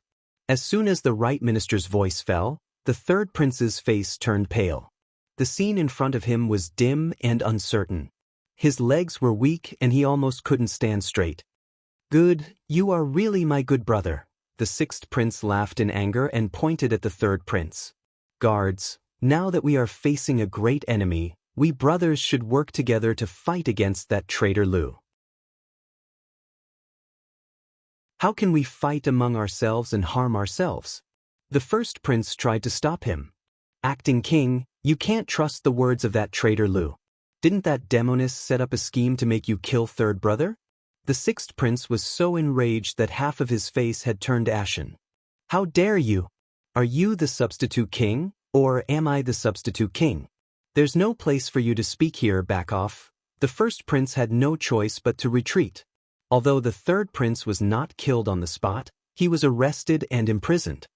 3rd brother, I will think of a way to protect you. 6th brother is no longer reliable, he has already gone mad. The eldest prince secretly went to the prison to comfort the 3rd prince. The 3rd prince sneered and declined to comment. After the 1st prince left, The smile on the corner of the third prince's mouth gradually widened. His laughter overflowed from his throat, and the volume of his voice went from low to high and crazy. Northern borderline is going to perish. It's really going to perish. Master, I can't protect northern borderline. I'm useless. The third prince had laughed enough. His crimson eyes were dripping with turbid tears. His strength seemed to have been sucked out of his body as he slumped to the ground. He took out a dagger from his pocket and pulled out the blade. He had already foreseen the end of northern borderline, but he did not want to see it fall into the hands of the enemy. It was better to end his life before that happened. At least before he died, that traitor Lu had not succeeded, and northern borderline had not changed hands. In the underworld, he would still have some face to see his master. The dagger drew a white light in the air, and the sharp blade pierced straight into his chest. Sharp pain spread to his limbs and bones. The veins on the third prince's forehead bulged, and his bloodshot eyes almost popped out of their sockets. His eyes were filled with hatred and unwillingness. His life was rapidly draining from his body. Report: His Highness has committed suicide in the prison. The first prince heard the news and was so shocked that his mind went blank. Third brother committed suicide? The sixth prince's reaction was similar, but he asked a question. Third brother really committed suicide to escape punishment?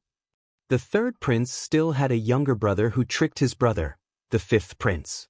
Although the fifth prince was very stupid and had always been a hindrance to his brother, when he heard the news of his brother's death, he immediately rushed to the palace to make a scene. The imperial court was in a mess, and the right chief minister was uneasy. Only the real culprit was still laughing at the situation. Feng Zhen and the others had always felt that they were ruthless enough, but when it came to their lord, they felt that they were still far from it. She got rid of a thorn in her side without any bloodshed. Who else could it be? It was a pity that such a lord did not become a counselor. Sun Wen sighed faintly. Meeting the lord, northern borderline's fate has come to an end. Although it was said that the winner took all and the loser was in the wrong, there was still the feeling of the fox mourning the death of the rabbit. It was rare for northern borderline to have two smart people, but they both died under the lord's schemes. Wei Ci said, "The lord is the child of destiny. Northern borderline fighting against her will naturally lead to death." Sun Wen looked up at Wei Ci. The other's expression was very calm, without the slightest hint of flattery. The child of destiny? Unifying the world and dominating the 9 states, Wei Ci said. "Do you not believe me?" Sun Wen chuckled and stroked his beard. "If that's the case, I've made a huge profit. I've made a huge bet." No matter how tragic the third prince's death was, he was just an enemy. Wei Ci and the others did not have the time to pity him. The army rested for 2 days and prepared to attack northern borderline again. When the loud horn sounded, hundreds of thousands of soldiers surrounded King City. Everyone in the city was in a state of panic. 7th prince and 8th prince are not dead yet. What does that traitor Lu mean by this? 6th prince, who had a pair of thick dark circles under his eyes, questioned the officials in an irritable manner. The officials were anxious, and only after a long while did one person step forward. This person said in a trembling voice, "Acting king, that traitor Lu ordered people to cut the ropes on the 2 princes." 6th prince was so shocked that his face turned pale. 3 days had passed. 7th prince and 8th prince were extremely tenacious. They had not breathed their last and even had some consciousness left. Military Counselor Feng, those 2 are still breathing. Feng Zhen put his hands in his sleeves and closed his eyes slightly. He sneered. Still breathing? Cut the ropes and they're not breathing anymore. The soldier's heart skipped a beat. He obeyed and climbed up the archer tower. 7th prince and 8th prince were still in a daze. When they heard that they were going to cut the ropes, their eyes lit up. 8th prince coughed up blood and said in a hoarse voice, "Traitor Lu, how dare you go back on your word?" Although 7th prince did not say anything, his expression was also crazed. The soldier ignored the 2 of them and cut the ropes with his sword. The archer tower was extremely tall. Even a living person would die if they jumped down, let alone 7th prince and 8th prince who were on their last breath. When the two corpses landed on the ground, Jiang Pingji pulled out the sword from her waist and pointed it at King's city of northern borderline.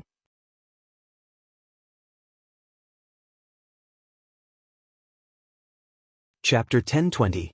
Wherever the blade pointed, it was invincible. Following Jiang Pingji's order, the imposing army launched a powerful attack on the city walls. The northern borderline was a nomadic people, and the vast grassland was the stage for them to dominate. Although the city was built in the style of the Han family of the Central Plains, the defensibility of the city was far from the standard of a capital city. Faced with the ferocious besiegers, the northern borderline unsurprisingly retreated step by step. Even though they occupied the city walls, they did not last long. The city wall was destroyed by the crazy bombardment of the catapults, and the guards on the city gate could not withstand the wave of arrows that came from below. After only a quarter of an hour, the city gate of the Beijiang kingdom was breached. Jiang Pingji led the army up the city wall and opened the 4 city gates. Report, acting king, that traitor Lu has broken through the city gates and is leading his troops to attack the imperial court. Report, thief Lu is leading troops to attack the imperial court. A gate has fallen. Report, bad news came one after another. The 6th prince was wearing the dragon robe that only the king of the northern borderline was qualified to wear. He sat on the throne in a daze, as if he did not hear what the messenger had said. He stared blankly ahead, as if waiting for someone. It was unknown when the officials in the court had dispersed. A large number of palace maids hurriedly packed up their belongings and prepared to escape. Everyone only cared about themselves. How could they care about others? The enemy's shouts were getting closer and closer. The 1st prince and the 5th prince, who didn't have time to escape, put on their armor and led the remaining soldiers to make a last stand. Seeing that the imperial court was about to fall, the 6th prince seemed to have sensed something and finally came back to his senses. A hint of madness appeared on his pale and tired face. He got up from the throne and walked down the stairs leisurely. He poured the candle oil that he had prepared in the morning all over the tent and the luxurious tassels used for decorations. The 6th prince murmured with a ferocious expression, "I will always be the king of the northern borderline." He waved his hand and knocked over the 9 dragons playing with Pearl's bronze lamp used for illumination in the tent. The flame that fell from the lamp touched the lamp oil, and the fire spread rapidly. He splashed oil on his clothes, and in a short time he had turned into a man of blazing fire. As the raging fire burned his body, the 6th prince uncontrollably let out a blood-curdling scream that sounded like a ghost being tortured. The scream was so shrill that anyone who heard it would feel their hair stand on end. After a fierce battle, the 1st prince and the 5th prince were covered in blood. Their bodies were covered in wounds, and they were on the verge of death. But no matter how they killed or how they tried to break out of the encirclement, the enemy seemed to be endless, forcing them to retreat step by step. Royal court. Out of the corner of his eye, he saw the blazing flames in the direction of the royal court. The 1st prince was shocked. 6th brother, he had thought that with the 6th prince's temperament, he would lead the crowd to beg for mercy from the enemy. He had not expected that the 6th prince would choose to burn himself. The eldest prince was distracted, but his enemy was not. Facing the siege of a dozen soldiers armed with spears, they had no strength to resist. The sound of a spear piercing into flesh and blood rang out. The 1st prince and the 5th prince had their backs against each other. Long spears were stuck in front of them, and their bodies were riddled with bloody holes from which scarlet blood flowed. Swallowing their last breaths, they closed their eyes unwillingly, taking away their last reluctance to leave this world. Jiang Pingji studied the topographic map of the royal city of the northern borderline overnight and figured out the residences of the nobles. After conquering King City, she immediately sent people to surround these places and stop the nobles from the northern borderline who intended to escape. People could die, but their property had to be left behind. Climbing up the broken city wall, Qiguan Rang squinted slightly. There was an indecipherable look in his eyes. Ever since I was born, I never thought that one day I would be able to climb this city wall and overlook the once arrogant and insufferably arrogant northern borderline. Qiguan Rang's hand in his sleeves clenched the feather fan tightly. This was the only way he could restrain his urge to lose control and vent his anger. The northern borderline was a huge rock that pressed down on his heart. When he occasionally thought of it, he always felt breathless. Now that he had completely stepped on it, he turned around and looked. The northern borderline, which was once like a mountain, did not seem like much. Among the officials under Jiang Pingji, his background and social status were only slightly higher than Su Ku's. He was the son of a Han woman and a northern borderline horse bandit. He was born a filthy bastard. The Han people despised him, and the northern borderline could not tolerate him. If he was not smart and had a more meticulous mind than others, how could he have grown up safely? In the end, Qiguan Rang still sided with the Central Plains. Qiguan Rang had a mother who was willing to compromise, a teacher who taught him earnestly, a wife who was deeply in love with him, and a lovely daughter. Qiguan Rang had chosen his own side. The existence of the north borderline had become a thorn in his heart, constantly reminding him of his unbearable birth. There will be no more northern borderline in the future. Wei Ci saw Qiguan Rang secretly climbing up the city wall. He was afraid that something would happen to him, so he quietly followed and watched him. Qiguan Rang heard Wei Ci's voice and did not look surprised. He did not directly answer Wei Ci's statement. He only said lightly, "As long as the northern borderline still exists, there will always be new herdsmen. They will become the new northern borderline." The crux of the northern borderline's barbarism and bloodthirstiness was never bloodline. Even if the Han people lived in the northern borderline, they had to adapt to the environment there. They were gradually transformed into a nomadic people who galloped on horses. If this was not fundamentally changed, there might be a new northern borderline that would invade the Central Plains people in a few hundred years. How could the Lord not know this? Wei Ci smiled faintly and said, "She knows what she's doing." Qiguan Rang's eyes slanted and his peripheral vision fell on Wei Ci. His eyes sparkled as if he was sizing something up. After a while, he said, "Is she the one who knows what she's doing, or are you the one who knows what you're doing?" Wei Ci's heart skipped a beat. He said calmly, "Wenjing, what do you mean?" Qiguan Rang folded his hands in his sleeves and looked calm. The corners of his lips curled up slightly, but there was not a trace of warmth in it. He said, "The Lord will always be the Lord. If she finds out that you have any disloyal intentions, Wei Zixiao, you and I will definitely fight it out." Wei Ci suddenly thought of the meteorite warning in his previous life. Looking at Qiguan Rang's expressionless face, he vaguely understood something. "No one in the world can be more loyal to her than me." Qiguan Rang snorted and did not comment. Although Wei Ci was a warm person, Qiguan Rang was very suspicious. Other than his family and the Lord, he kept a certain distance from everyone. There was one thing that Qiguan Rang still could not understand. What was Wei Ci's motive for joining the Lord? In the beginning, there were only him and Su Ku in the Lord's tent. There was no need to explain the reason. Feng Jin had no choice but to join because of the earthquake in Shangjing. At that time, the Lord was poor and had no reputation. How could she attract Wei Ci to join her from afar?